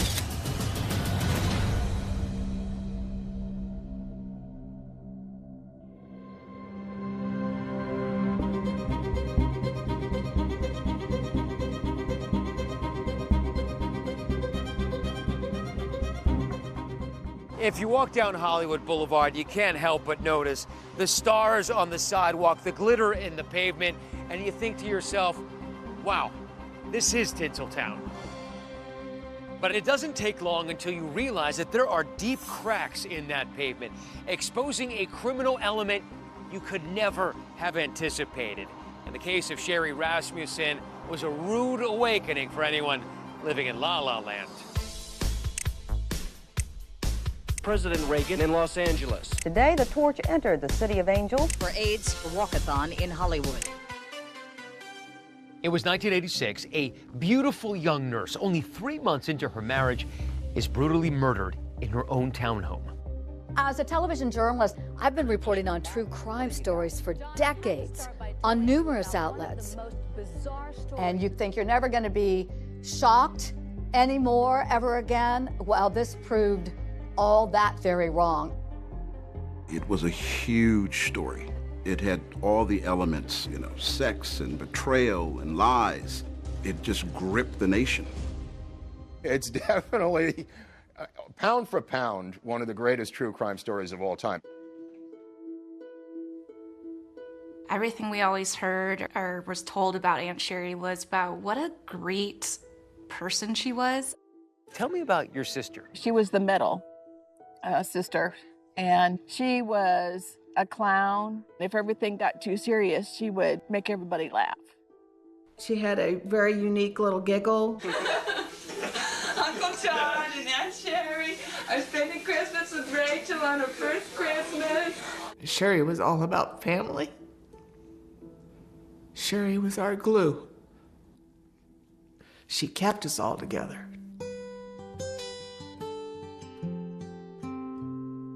From a young age, Sherri, the middle child with that infectious giggle, seemed mature beyond her years, according to her sisters, Connie and Teresa. She leapfrogged from the 8th grade into high school, and Sherri graduated early at the age of just 16 and enrolled in nursing school. She had certainly an interest in caring for other people. By the time she was 21, Sherri was fearless and determined, and she moved from her hometown of Tucson, Arizona to Los Angeles. When she passed away, she was the director of critical care at the Glendale Adventist Hospital. When I think of Sherri, I think of her kindness and her generosity. Sherri's father, Nels, who was a dentist, had encouraged her to enroll in medical school to become a doctor, but she had other plans in mind. Sherri always wanted to have a family and a husband and children. In the spring of 1984, Sherri met a young engineer named John Rutten.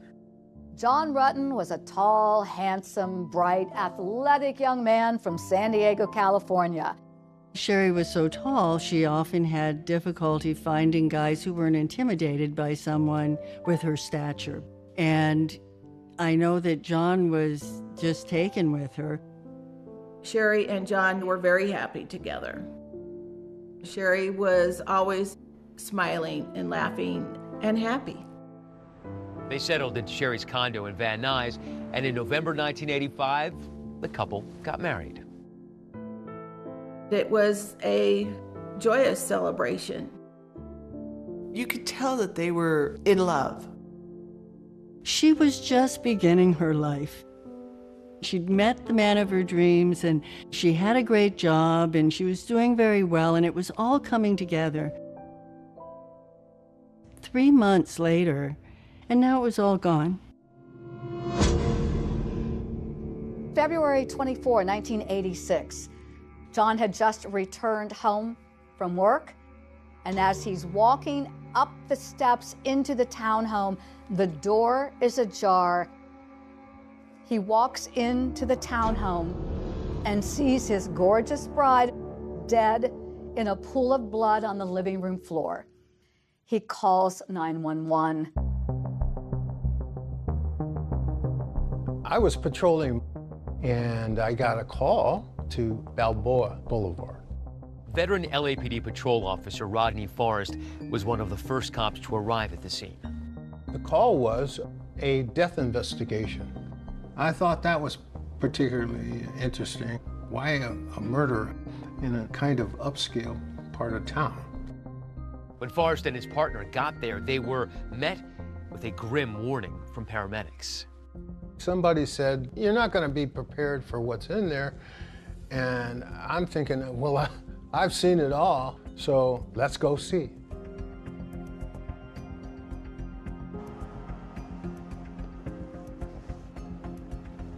Oh, wow. Well, this brings back memories. It's kind of an eerie feeling to be here after 30 plus, almost 40 years. As I walked in, I saw Sherri Rasmussen on the ground. She had been covered with a towel, and one of the paramedics raised the towel for me to see her face, and she had considerable trauma to her face, and there was blood. I thought after that, this is actually a murder. At that point, Officer Forrest called the LAPD's Van Nuys division to notify the homicide unit, which took over the investigation. It's a horribly violent crime. Bruises all over her body. The struggle ensued for quite some time. My partner went upstairs, checked the upper floor for any suspects, and there were no suspects still around. Investigators knew that something catastrophic had happened to Miss Rasmussen. You think, given the ferocity of that fight, that somebody would have heard something. You would think it was a heck of a fight. I mean, Sherri fought for her life, literally. That night, news of Sherri's murder reached her family in Tucson. I'll probably never forget it, unfortunately. My dad called me to tell me that Sherri was dead. And I was like, that is, I certainly didn't believe it. Beyond the pale. Yeah, I was like, no, what are you talking about? That's not true. And he said, no, it is. And then I started screaming. In the wake of Sherri's murder, her family struggled to understand what had happened. Could this be the result of the rampant violence? For myself, as a reporter in Los Angeles, the 80s was the wild, wild west. Turn on the TV and what are you hearing about? Violent crime. Crime running unchecked, the police seemingly unable to stop it. That frustration reached the breaking point in one neighborhood in Los Angeles. Anyone that worked in the city of Los Angeles, they knew that they were going to have their hands filled. There are more than 100 street gangs in Los Angeles. It was out of control. People were on edge during that era. And add to that, we were the serial killer capital of the world. The Night Stalker killer. Strangled, tortured bodies were found sprawled on hillsides. By 1986, the homicide rate in Los Angeles had reached alarming levels. So when Sherri Rasmussen was murdered inside this apartment, it sent neighbors into a panic. It was a dark period in our history. People were terrified to leave their homes. Residents bought guns, learned martial arts. People had bought up every single burglar alarm in the city and went to the LA County dog pound and literally adopted every single dog for watchdogs. The home invasion murder, the one similar to Sherri's, is going to cause a lot of fear in the community.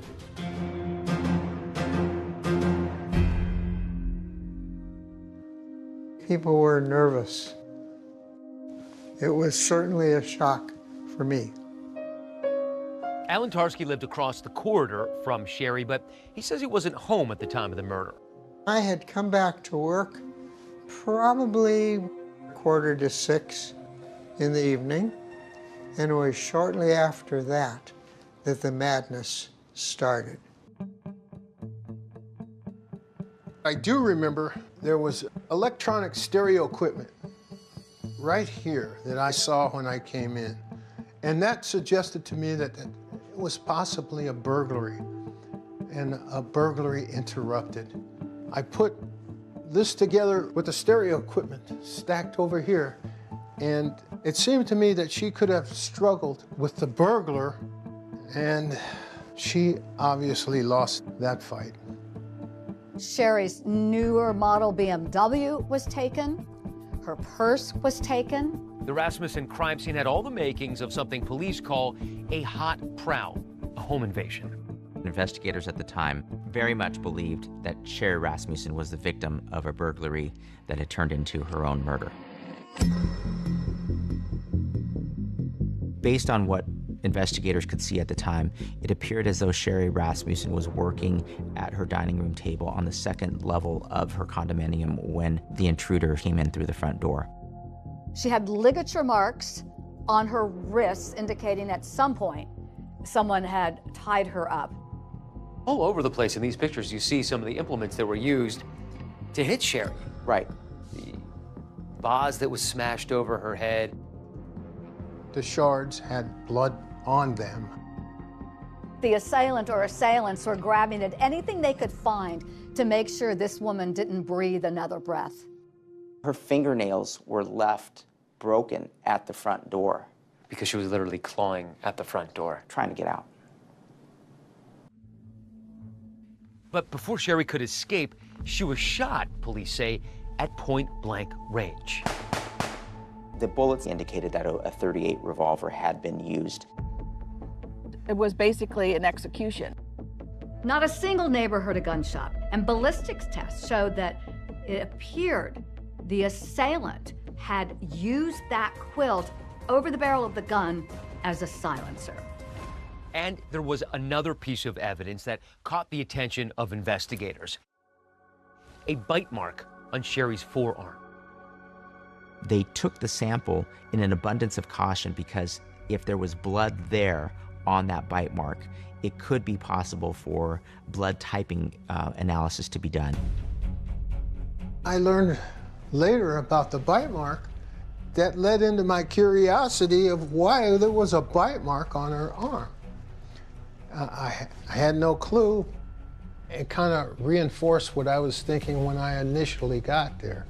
There was something more than I originally saw.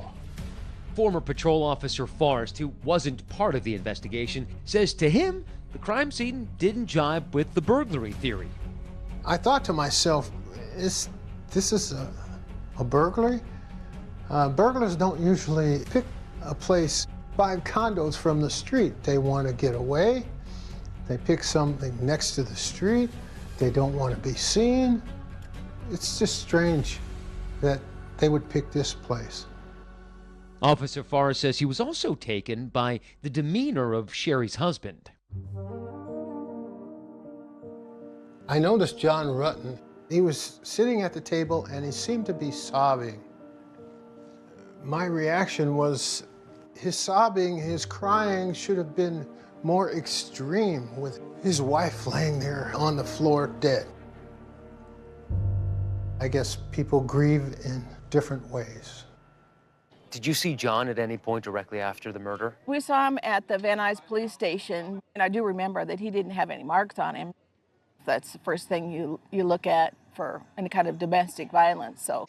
Even though he was your brother-in-law, even though you liked him, Yes. the first thing you did when you saw him is sort of give him a visual inspection, a look over. Yes. Did you talk? We weren't allowed to talk to him. They were keeping everybody separated. Because the first suspect in murders like this typically is. Rutten wasn't permitted to speak with Sherri's family, but on the night of the murder, he sat down with investigators at the LAPD's Van Nuys station. You didn't harm your wife, did you, John? The question for investigators is, was he telling them everything they needed to know to catch a killer?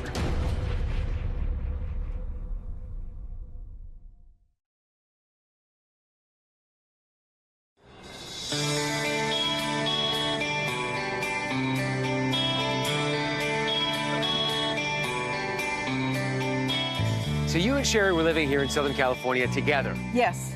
How was that? It was fun. Actually, we also gained Teresa, so all three of us were in a mobile home together at Loma Linda. Oh, wow. The 3 daughters? That must have made your dad so happy. Yeah. I've kept a lot of Sherri's clothes. And now it's all back in style, right? The 1980s are all coming back. I remember her telling me that she had met John. What was your impression of him once you met him? He was very likable. They made a really a cute couple. They were both tall, thin, athletic, both driven with their careers. It was a whirlwind romance, and within a year, the two were married. And did she seem like she had it all? Yes, she had a new job that she enjoyed, just got married. She was a new aunt. We were really looking forward to the future. Family was just so important to her, and you can really see that in the photos and just how happy everyone was together. Sherri really loved Christmas. Here's Aunt Sherri. It was one of her favorite holidays. Here's John holding his baby niece, Rachel. Everybody here thinks there's going to be a baby Rutten pretty soon. I think they better talk to Sherri.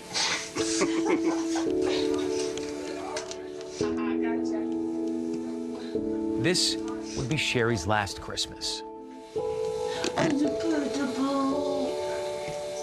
Sherri's now showing why she's a leader of nurses. Just 2 months later, Sherri and John's love story came to a tragic and sudden end. And in the aftermath of her murder, questions would linger. When you're going through this process, you're pretty much helpless because you have no control. I mean, the information you get is what they give you. Nels Rasmussen was determined to find out what really happened to his daughter. And so were the police, who wanted answers. On the night of the murder, Detective Lyle Mayer questioned a very emotional John Rutten on what he knew about the day Sherri was killed. She had everything going. I mean, Hey, so do you, buddy? Hey, John, for a couple of minutes, I need you to be tough for me, buddy. Investigators looked at every possible direction. Of course, they looked at John. What was the first thing you saw? well, I saw Sherri lying on, I mean, it's right in front of me when I walked in the door. I saw her lying on the ground. I knew right away that she was dead. He was shaken up that evening. He did his best to give an interview that helped investigators. At one point, Detective Mayer asked Rutten a very difficult question. You didn't harm your wife, did you, John? No, I didn't. Good. You didn't harm your wife. Okay, very good. John Rutten agreed to do a polygraph examination, and the results came back inconclusive. But he had a rock-solid alibi. He was at work that day. He'd left work, he had stopped and picked up his dry cleaning, and then came back between 6 and 7 p.m. and found his wife murdered in the living room area of the house. Detective Mayer believed the murder had happened in the early morning hours after Rutten had already left for work. When I left, she was in bed, but she was awake. What time did you leave for work? 7:20 is when I left. What time did you get to work this morning? I got to work about 10 to 8. In the eyes of Lyle Mayer, the lead detective, John Rutten was legitimately and seriously a grieving husband. They didn't feel he was hiding anything, and as far as they were concerned, he was not a suspect, and they told him so. I'm usually a pretty good judge of character, but I'm fairly certain that you have absolutely nothing to do with this. Okay? Mayer basically made a decision that night based on the evidence that he saw at the crime scene that this was a burglary gone wrong. I believe your house was burglarized today. Once those persons, or that person, or whoever was inside, I believe they were trying to steal your stereo and probably some other items. Why would they do anything to her? But why wouldn't they just run? I don't know, John. I don't know. John, things happen, okay? I think Sherri came down the stairs, and I think she surprised him, and she was hurt. She was shot. Oh, God. And Detective Mayer was so convinced he'd solve the case, he even told John Rutten. John, I know how you feel. I know what you're going through. But we're going to catch these persons, or this person, all right? You got to have a little faith in me. But we're very successful at what we do.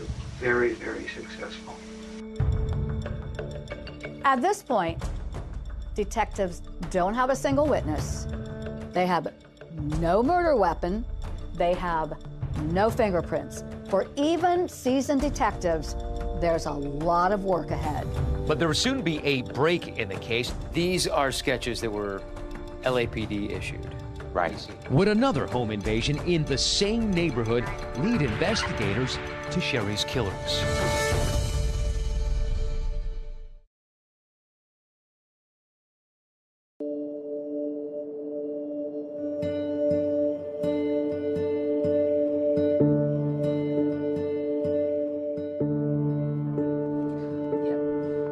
They look like they're from Charlie's Angels. I know. So they're almost on different parts of the country, but you had almost the same haircut. I know.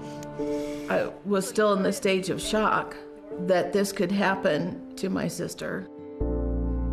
It's like being hit by a train, just like being hit by a train. I'm sorry. I don't usually talk about that day or that time. Less than a week after Sherri Rasmussen's murder, her loved ones said their painful goodbyes. A heartbroken John Rutten addressed family and friends. When I saw John at the memorial, he was just ashen. He couldn't stop walking in circles and was just shaking. And I want you to know that Sherri was the best professional in the world. She was the best wife that anybody could ever have. And she was the best sister, daughter. She wanted to make everybody happy. You have to understand that was the love of his life. And trying to deal with that grief is devastating.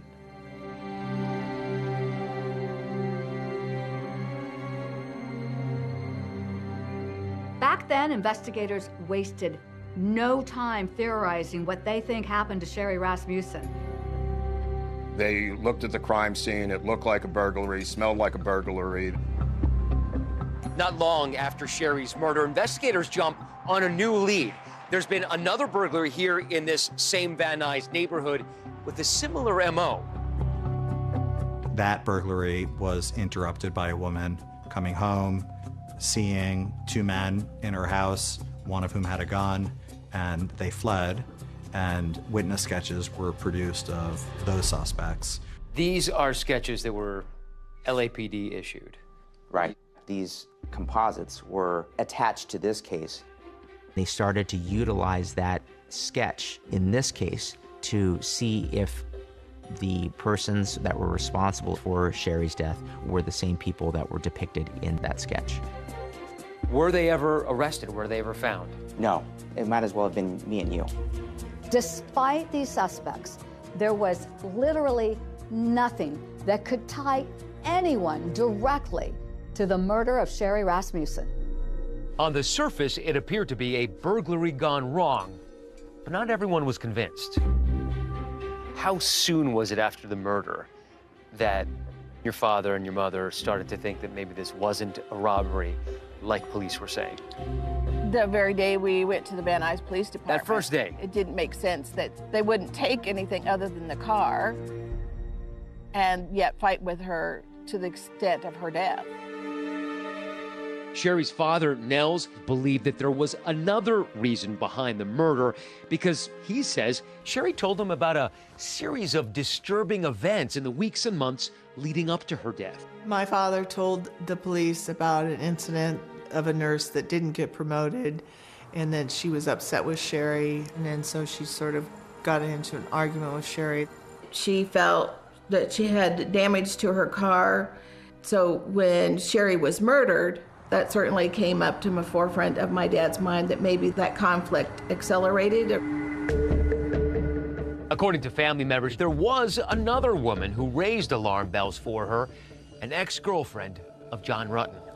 She had come to Sherri's office after they were engaged, and I think she was sort of provocatively dressed and said to Sherri, "When this marriage fails, I'll be waiting to pick up the pieces." And Sherri said, "Don't worry, we won't be needing your services." Just about a month before the murder, there was an even more disturbing encounter that Sherri, again, told her parents about. She was home getting ready for work and heard something downstairs and went downstairs and found John's ex-girlfriend standing in the living room, and Sherri told her to get out and not come back. In the days leading up to the murder, Nell said Sherri confided in him that she was being followed by someone who she described as having piercing eyes. Sherri never disclosed a name for the ex-girlfriend. It would have been nice had we had that, because we would have shared that with the detectives. Nels claims that he told the original detectives about the alleged incidents involving an ex-girlfriend of Rutten. One of the original detectives in this case told me personally they had never heard any of those alleged incidents, and none of them were entered into the official case record known as the murder book.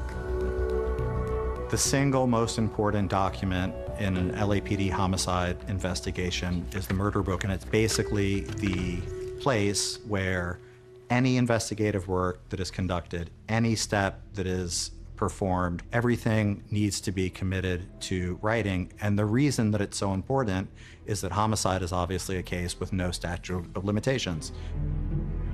Nels Rasmussen told me that he had been telling them for years about an ex-girlfriend of John's. When exactly that conversation occurred, he could not tell me, but I believe that it occurred. But on the night of the murder, John Rutten told Detective Mayer that he didn't know anyone who might want to harm Sherri. She's not having any problems with an ex-boyfriend or you with an ex-girlfriend? No. Has anybody been hitting on her, following her home, or anything like that at all? I would say nothing out of the ordinary. I don't think there was anything out of the ordinary. But Rutten says in the days and weeks following the murder, he did tell investigators about an ex-girlfriend, the same one Nell says he mentioned to police. Rutten says he never brought it up in his recorded interview with Detective Mayer because he never considered her a girlfriend. And it never crossed his mind that she could have been involved with Sherri's murder. 2020 reached out to Detective Mayer for a response to the allegations raised by Sherri's family and her husband, but he did not respond. 2020 also reached out to the LAPD regarding those same allegations, and they declined to comment. I had come to the conclusion in my mind that it was never going to be solved, and it was something that I would have to deal with, the unknowing of what happened. With 0 suspects, Sherri's homicide investigation was heading toward cold case purgatory. But years later, with brand new technology and a fresh set of eyes, investigators take another look at the bite mark that was on Sherri's forearm. And could that be the key that unlocks the mystery of the murder of Sherri Rasmussen? Sitting on you because you can't move because it's still unresolved. When Sherri was murdered, my grandfather, he was struggling with the fact that they were unable to find the murderer. It ate at my dad. You know, as a father, you think, you know, your job is to protect your children. And he felt he had failed that. Sherri's father, the late Nels Rasmussen, gave this interview shortly before his own death in 2020. It's probably difficult for people that know me that I hang on the way I do, but I'm learning every day how to deal with this. And I still don't have all the answers. I probably never will. In 1991, Lyle Mayer, who's the lead detective on the case, retires from the LAPD. And the case is then handed off to other detectives within the Van Nuys homicide unit.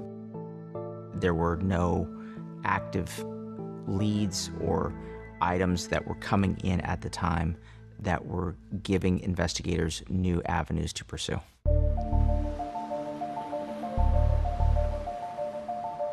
I never thought that time was going to help solve the case, that it was going to ever get solved.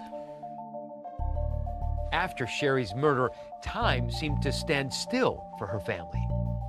But the decade that followed would bring a new chapter to the City of Angels.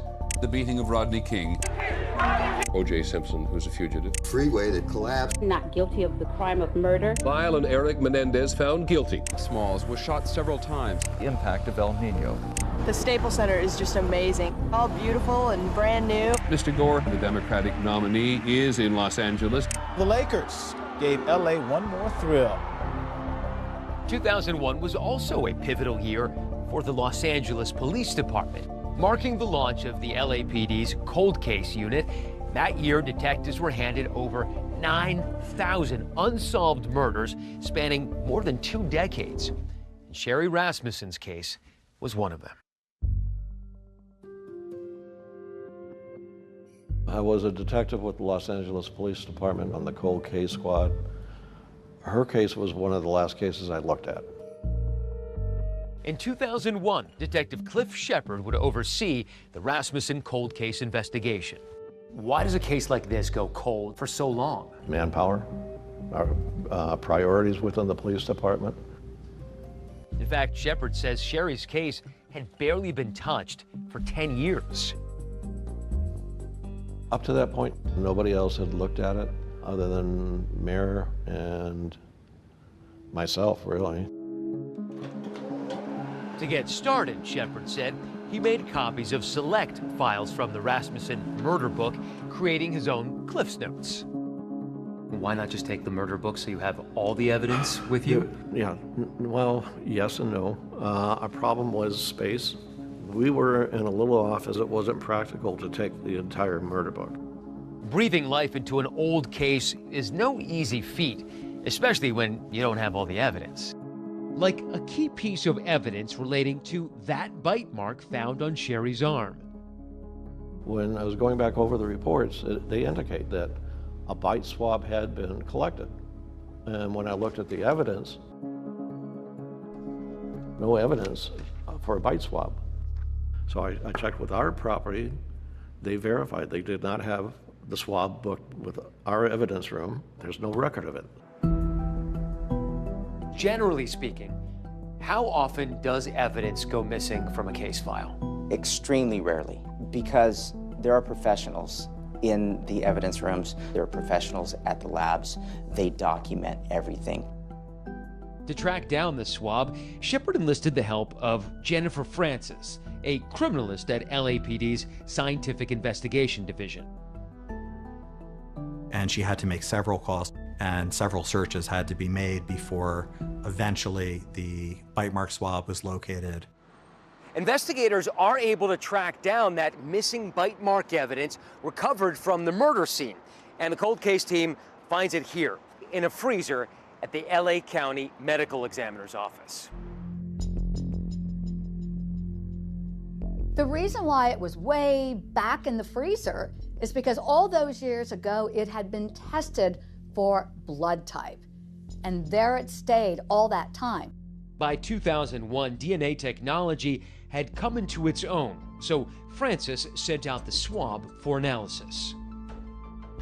But Shepard says given the LAPD's case backlog, it would take 2 full years for the results to come back. And those results would eventually turn the entire case on its head. She informed me that I obtained a DNA profile. The DNA profile was entered into the law enforcement database, but there was no match at the time. So it was a big jump in the case, but it wasn't quite enough. It gave us a profile, but it didn't give us a name. With little else to go on, this case is riding on that piece of DNA. Once you got the DNA, did that prod you into doing any of the other investigative things like interviews? At that time, no, I couldn't. I had a lot of cases going on, so it was as I had time. I just didn't have enough time. My biggest regret is not interviewing Rutten, the husband, not meeting with him and having a face-to-face. I knew he restarted his life and it was down in the San Diego area. But for me to just leave LA and go down to San Diego to interview him, I had other things going on. I couldn't do that at that time. By 2005, Detective Shepard had moved on from the Rasmussen cold case investigation. 4 more years would pass before there would be another significant remember ever covering a case like this.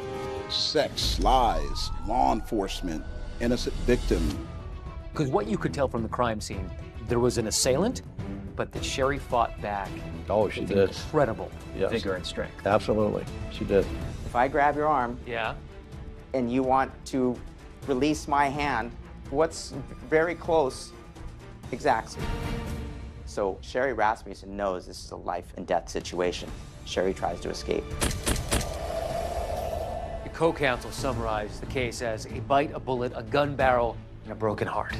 Where she talked about her belief that there was a personal motive for this crime. For a cold case that was running on empty, I mean, this should have jump-started it. Why didn't it? It didn't give us a name. They eliminated the first 4 suspects, but they began to zero in on suspect number 5. And suspect number 5 just happens to be a cop.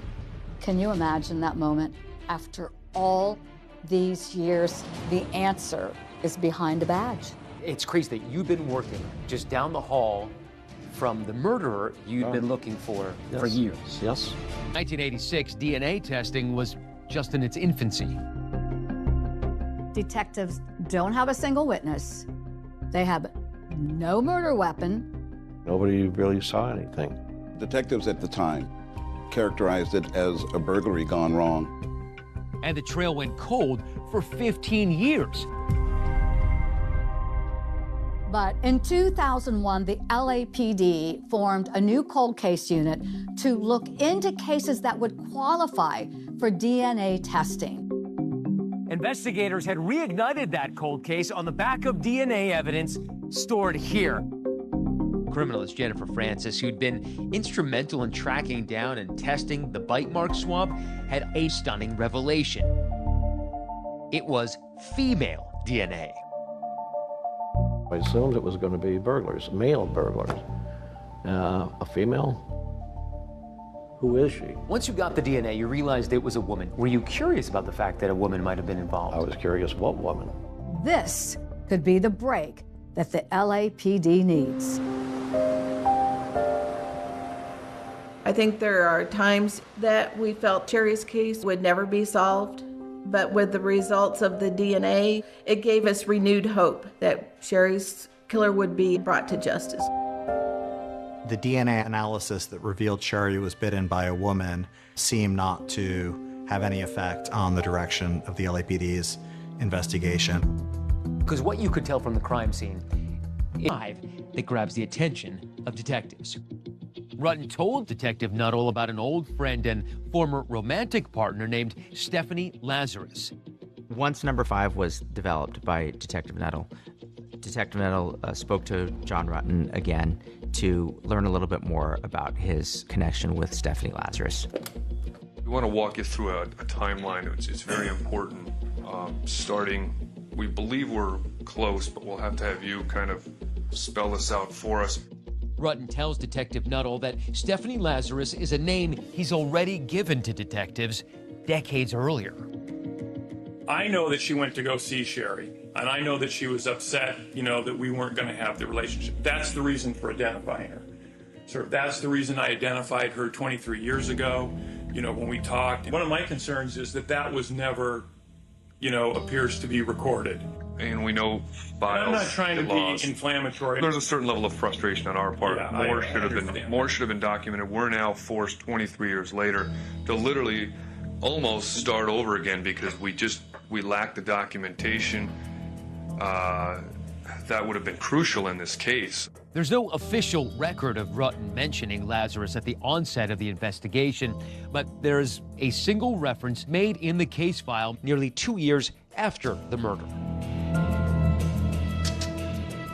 And it's a notation along the lines of John Rutten called Stephanie Lazarus P/O, ex-girlfriend. And when John Rutten spoke with the cold case detectives, he confirmed the meaning behind that P/O.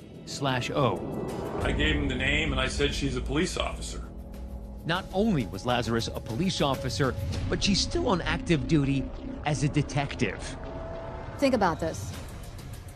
You're the cold case unit investigating one of your own, and her office is just down the hall on the 3rd floor of police headquarters. Police like to talk, that's why they're cops. They ask questions. These cops needed to keep this quiet.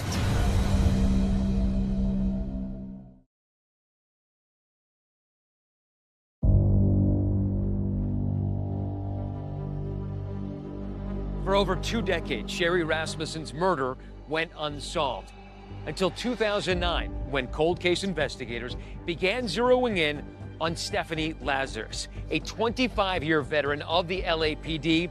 She had been hiding in plain sight all along.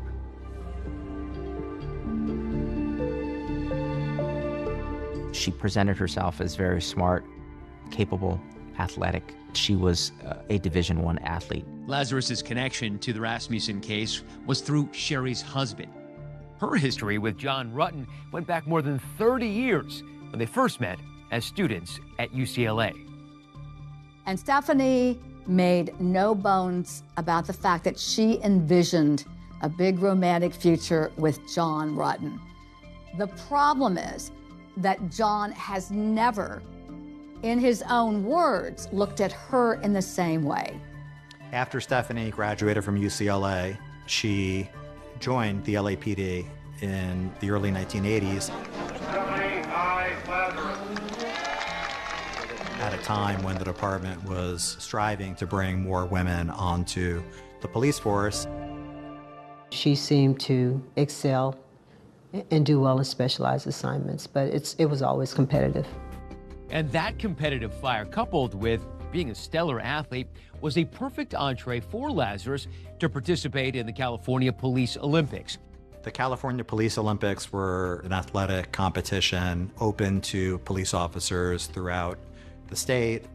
Anita Ortega was one of the other few female LAPD officers at the time and a teammate of Lazarus. Stephanie was an outstanding athlete and a basketball player. I thought her tenacity was incredible. She never quit. She may have been tenacious on the hardwood, but off the court, Anita got to know a softer side of her teammate. Seemed like a very nice person, always energetic, this happy-go-lucky kind of person. Really enjoyed hanging around her. Stephanie shared with me that she met her boyfriend, John, at UCLA. Said he was a great guy. I never met him, but I thought they were going to get married. Thing was, not only was Lazarus not dating John in the summer of 1985, he was engaged to Sherri Rasmussen. Stephanie never mentioned Sherri to me or the fact that John was in another relationship. But entries in Lazarus's own diary seem to reveal her despair after learning that Rutten was getting married. Stephanie Lazarus had a 600-page diary. What was the story that it told? There were these tidbits of information right up to the wedding, right up to the killing, where she was indicating to herself how despondent she was.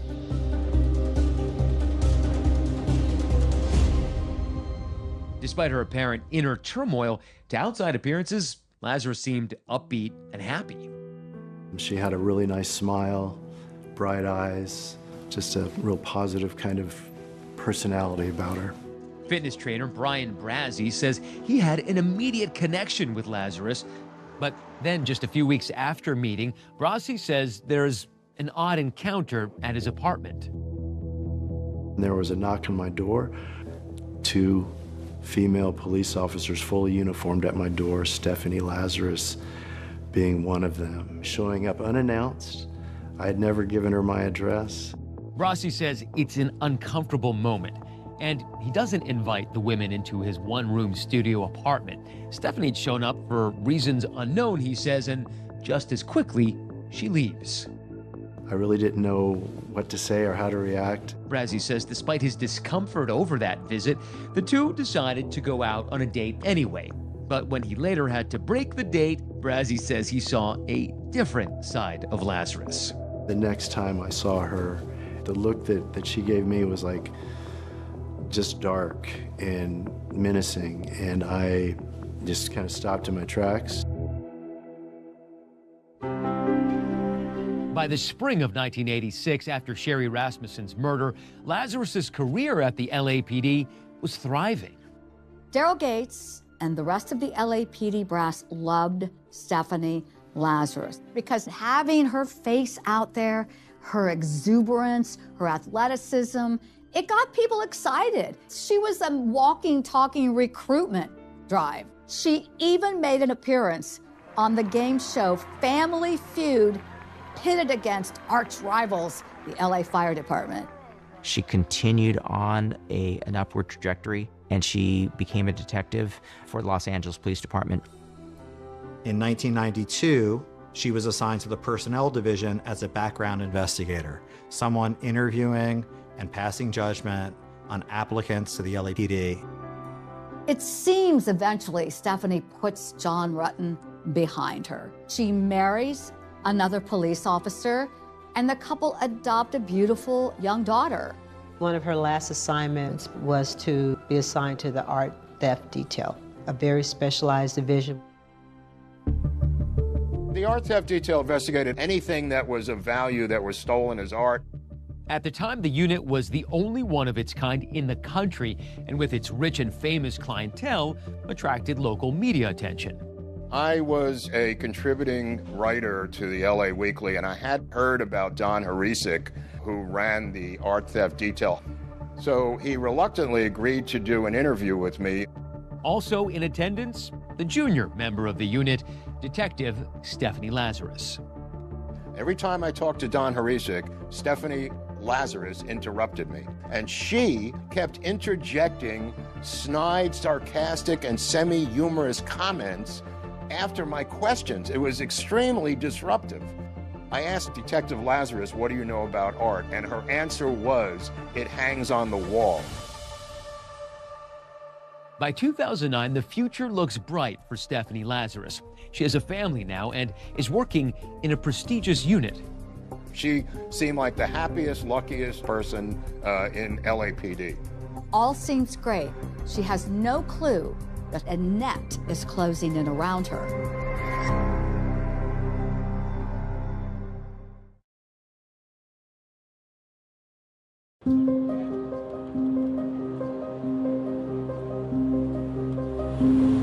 Stephanie, I don't know if you know my partner. Or... Hey, right. Hi. Sure, nice to meet you. See you guys. How's it going? Good. Have a seat.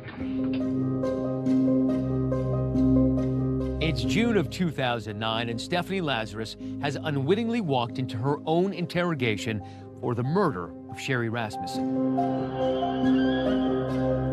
It's been 4 months since cold case detective Jim Nuttall first opened the case file and started carefully and quietly piecing together what he believed happened 23 years earlier. When detectives zeroed in on Stephanie Lazarus, one of their own, it appeared that they really wanted to keep that close to the vest. How important and how difficult was it to keep this under wraps and keep it secret? The detectives took every effort to scrub her name from their investigation. Any references to her at that point were only oblique references like suspect number 5. You know, it's difficult to track your own and know that one of your own is being accused of a crime or something illegal. And to complicate matters, Lazarus's office is right down the hall from robbery homicide. So the determination was made to not contact Stephanie Lazarus directly and to collect a sample of her DNA surreptitiously. This is where the Special Investigations Section comes into play. Now, this group, SIS, their job is watching Stephanie, following her, and get evidence. As luck would have it, she went to Costco a couple days after the surveillance had started, and she had a drink. And once she discarded that drink, the officers were able to collect her cup without her knowing it. And when you collect the DNA from the cup, you match it against whoever the suspect number 5 is. What did they get? They matched her DNA to the bite mark sample. Can you imagine that moment? After all these years, and now we know the answer is behind a badge. The DNA is a match, but cold case detectives still have to confront her face to face.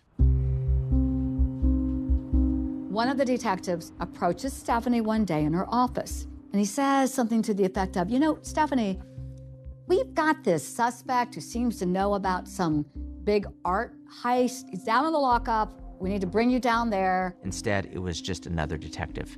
And so that was the stage that was set for that interview.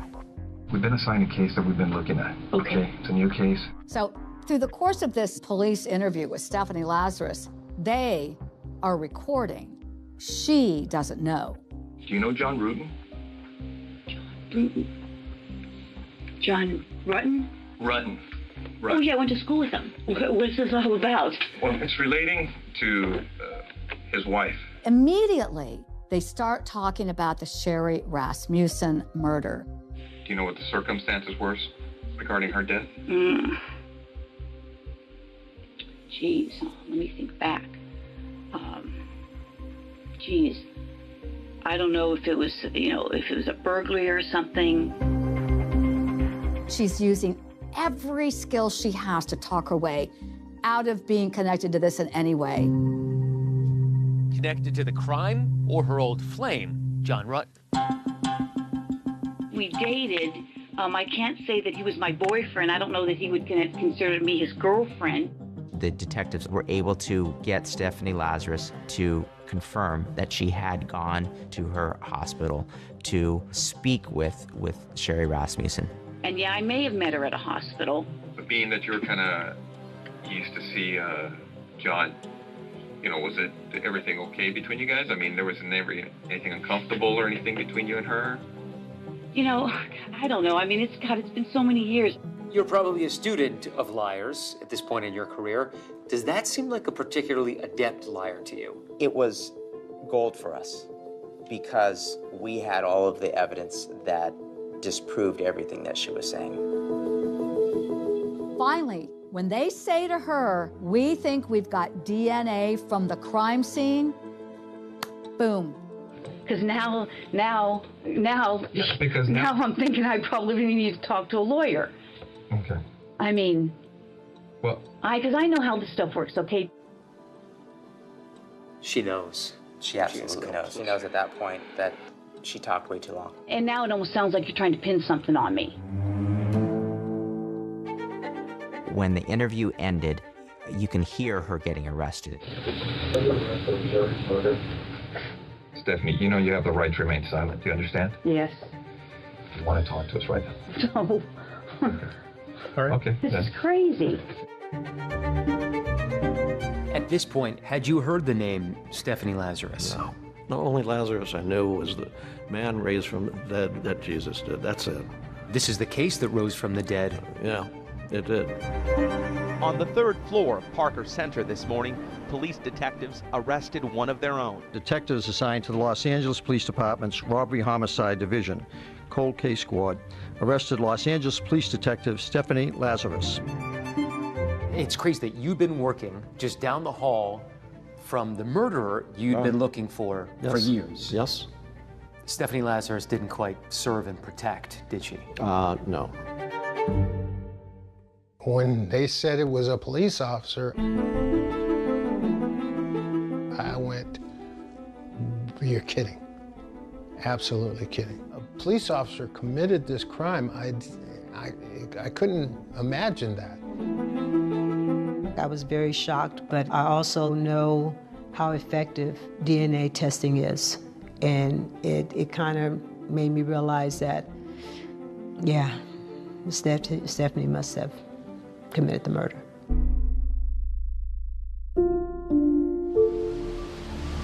They were kind enough to come to our home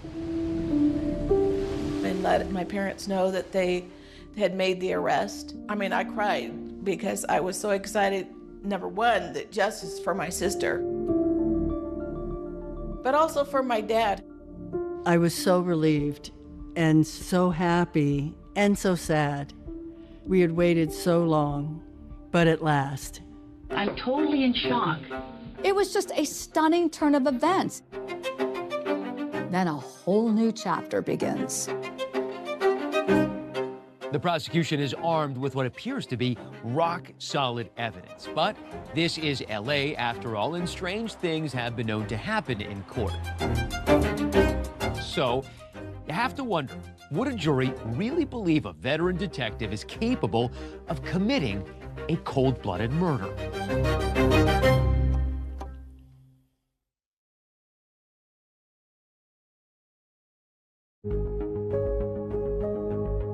26 years after Sherri Rasmussen was murdered, the Stephanie Lazarus case finally comes to a courthouse here in downtown Los Angeles. The Los Angeles police detective accused of murdering her rival. That sounds more like a Hollywood blockbuster than a decades-old cold case finally going to trial. At her arraignment, Stephanie Lazarus pleaded not guilty to the charge of first-degree murder. There was a lot of buzz in the air, folks across the country very interested in this case, and why wouldn't they be? It's sex, lies, law enforcement, an innocent victim. I covered the trial from A to Z, had a side view at Stephanie Lazarus. She sat in that orange jumpsuit. What a dichotomy from her police blues. Your co-counsel summarized the case as a bite, a bullet, a gun barrel, and a broken heart. Right. It highlighted all of the strong pieces of evidence. So the bite mark, of course, referred to the DNA evidence found on Sherri Rasmussen's left forearm. The prosecution considered this their ace in the hole. You had 4 separate analyses done, so by far that was the most important piece of evidence. To explain how the bite mark got there, prosecutors presented their theory of how they believe Stephanie Lazarus was able to attack and kill Sherri Rasmussen. Stephanie Lazarus points the gun. Sherri grabs the arm. If I grab your arm, yeah, and you want to release my hand, or get me to release my hand, try to do this, or you could grab me, or what's very close, exactly. And the prosecution described the terrifying details about how they say Sherri attempted to escape with her life. Stephanie Lazarus fires that gun twice, and 2 shots go out the backslider. So Sherri Rasmussen knows this is a life and death situation. Sherri tries to escape, and she goes down these stairs. She did not get out. They collected her fingernails at the front door. Because she was literally clawing at the front door. Trying to get out. Stephanie was able to get her to the living room floor and hit her over the head with the pottery and hit her again with the firearm in the face. At that point, Stephanie grabs this quilt and wraps the gun with this quilt. And she muffles the sound of those gunshots by putting that quilt right up to Sherri's chest and shooting 3 times. Then there was the matter of the so-called broken heart described by the prosecution. Sifting through her diary, there were these tidbits of information where she was having contact with John Rutten. She would see John, she would follow John, she would stalk John. In Lazarus's journal, she wrote things such as, "I saw John Rutten's car. I put a note on it and watched the car for half an hour. I did visit John Rutten, but his girlfriend was over. I really didn't feel like working. Too stressed out about John. I have a real hard time concentrating these days." When Stephanie's journals were entered into evidence, it clearly identified to me that she really never gave up on her obsession with John. John Rutten testified about his love for his wife and how he did not expect or know that Stephanie was capable of committing this crime. Rutten said he never once promised anything to Stephanie. He described a friendly relationship that involved casual sex. But then he made a jaw-dropping admission, something he had told investigators back in 2009. After he got engaged, he gets a call from Stephanie.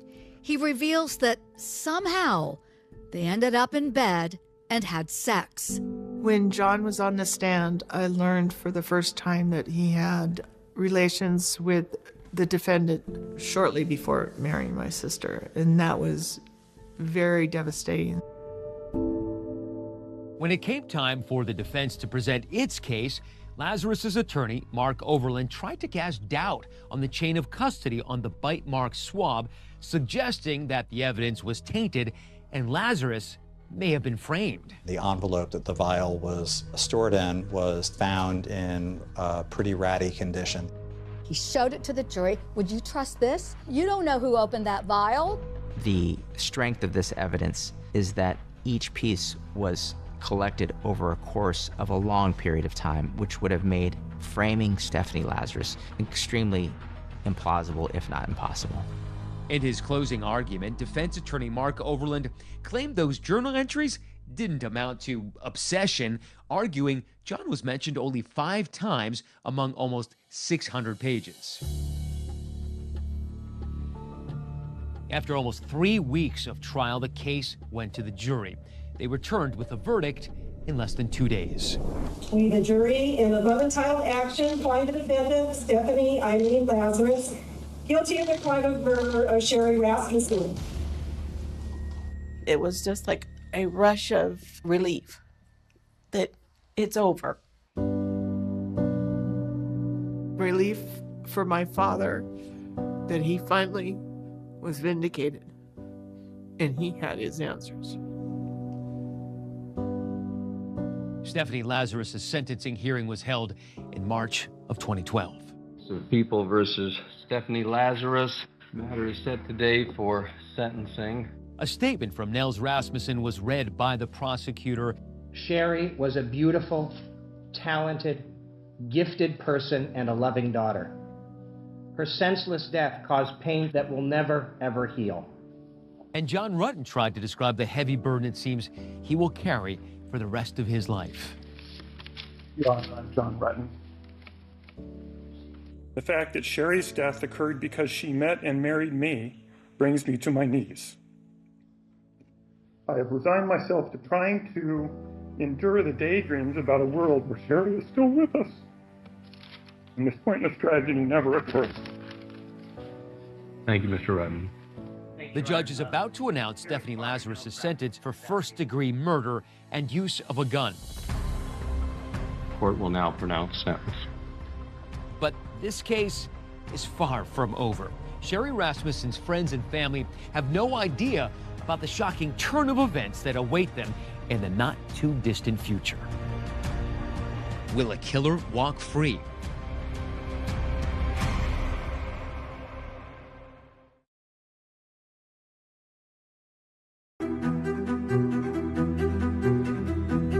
It's March 2012, and Stephanie Lazarus has just been found guilty for the murder of Sherri Rasmussen.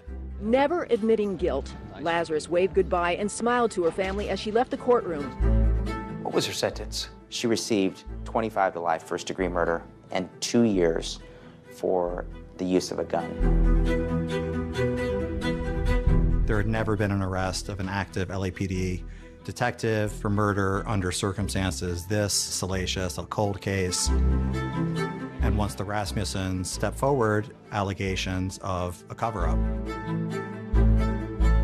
LAPD should want to know why it took so long, and there should be accountability for that passage of time. The Rasmussens took action in 2 ways. One was to file a complaint directly with the LAPD, alleging a cover-up to protect Officer Lazarus from criminal prosecution. They also filed a civil lawsuit against the LAPD, making the same allegation. The day that Stephanie Lazarus was arraigned, the Rasmussens asked to get answers as to what happened in 1986 and what happened that nothing was done despite our repeated requests. The LAPD denied the Rasmussens' allegations, citing immunity, and the lawsuit was eventually dismissed because of the statute of limitations. As for the complaint the Rasmussens filed directly with the LAPD's Internal Affairs Department launched an investigation in response to the allegations. Journalist Matthew McGough obtained a copy of the Internal Affairs file, which wasn't released publicly. A total of 6.8 hours were devoted to trying to determine whether or not Stephanie Lazarus was protected in an internal cover-up. More than a year passed before it was closed with no one being interviewed, no investigative conclusions. The Rasmussen complaint was classified as unfounded because the judge had dismissed the LAPD from any liability. 2020 reached out to the LAPD with questions about the handling of this case, and they declined to comment.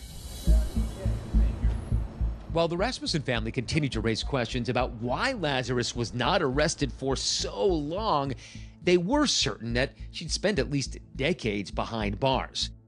But just last November, there was a development that took everyone by surprise. It was late 2023 when Stephanie had her first appearance before the California Parole Board. This was years before anybody thought she'd be eligible for early release. It turns out, in the years since Lazarus's conviction, the state of California passed a new law giving special consideration towards paroling so-called youthful offenders who had committed their crimes when they were under the age of 26. Lazarus was 25 when she murdered Sherri Rasmussen. Letters supporting Lazarus's release were submitted to the parole board by friends, family, and fellow prisoners. She took responsibility for committing the murder for the first time, something that she had denied throughout her trial and throughout her incarceration until all of her appeals were exhausted. She showed absolutely no remorse and brushed it off as if my Aunt Sherri did not fight her, then she wouldn't have fight back, that she wouldn't have killed her. The only reason she confessed is because she wants to get out on parole.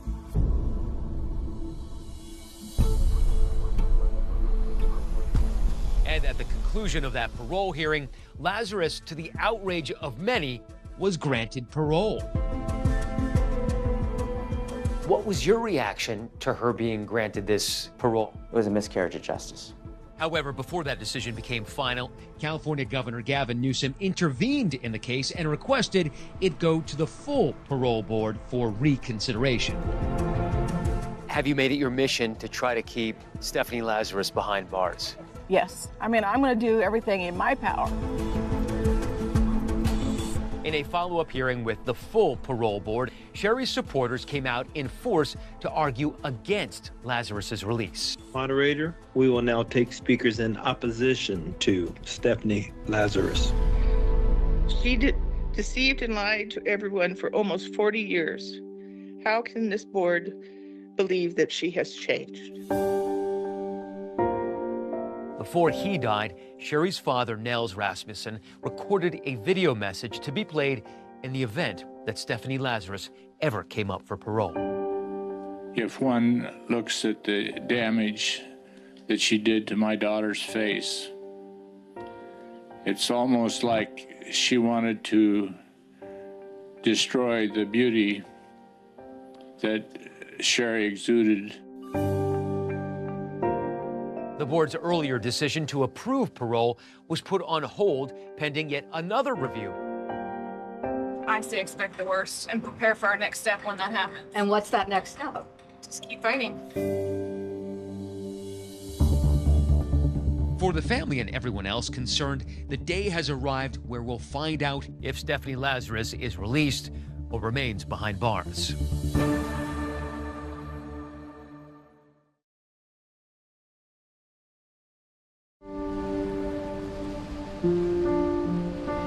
My dad had a boat down in San Diego.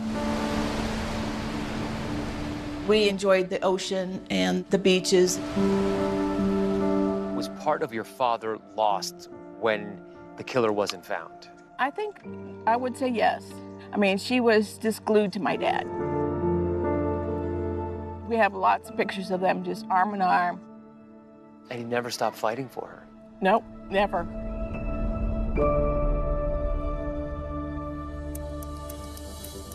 And that struggle to keep Sherri's killer behind bars came to a head just this week as parole officials met for the third time to determine Stephanie Lazarus's fate.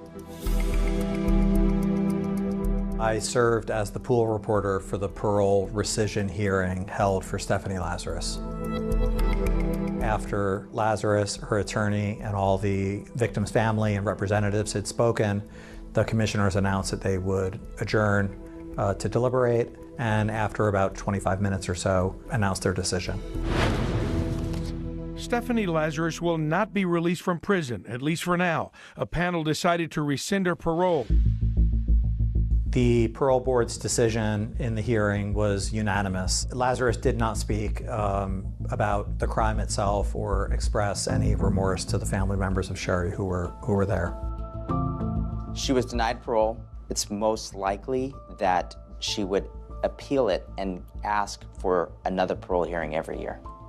So the victim's family will go through this every year. And as long as Stephanie Lazarus tries to win her freedom, Teresa, Connie, and their children say they'll continue the fight to keep her behind bars. Teresa and I have continued to battle on behalf of our sister, Sherri. We really have to keep her in because she has no regard for what she did. She does not have remorse.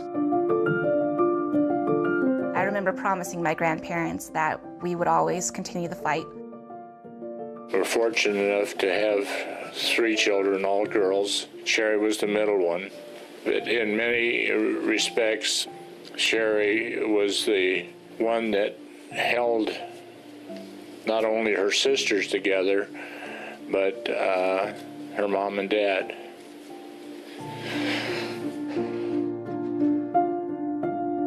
My Aunt Sherri no longer being with our family has left a hole that can never be filled. The memories we could have had. How would you like Sherri to be remembered? She was a very kind-hearted person. She was funny. She was just a wonderful, wonderful person who touched everybody she came in contact with. I think about her every day. I mean, I have this picture in my house. I wake up, I see her. I don't think Sherri is ever gone. She's always here. Sherri Rasmussen's family filed a wrongful death lawsuit against Stephanie Lazarus in 2016 and won a judgment of $10 million. It'll be 4 months before Stephanie Lazarus is eligible for a new parole hearing. That is our program for tonight. I'm David Muir. Thanks for watching. And I'm Deborah Roberts. From all of us here at 2020 and ABC News, good night.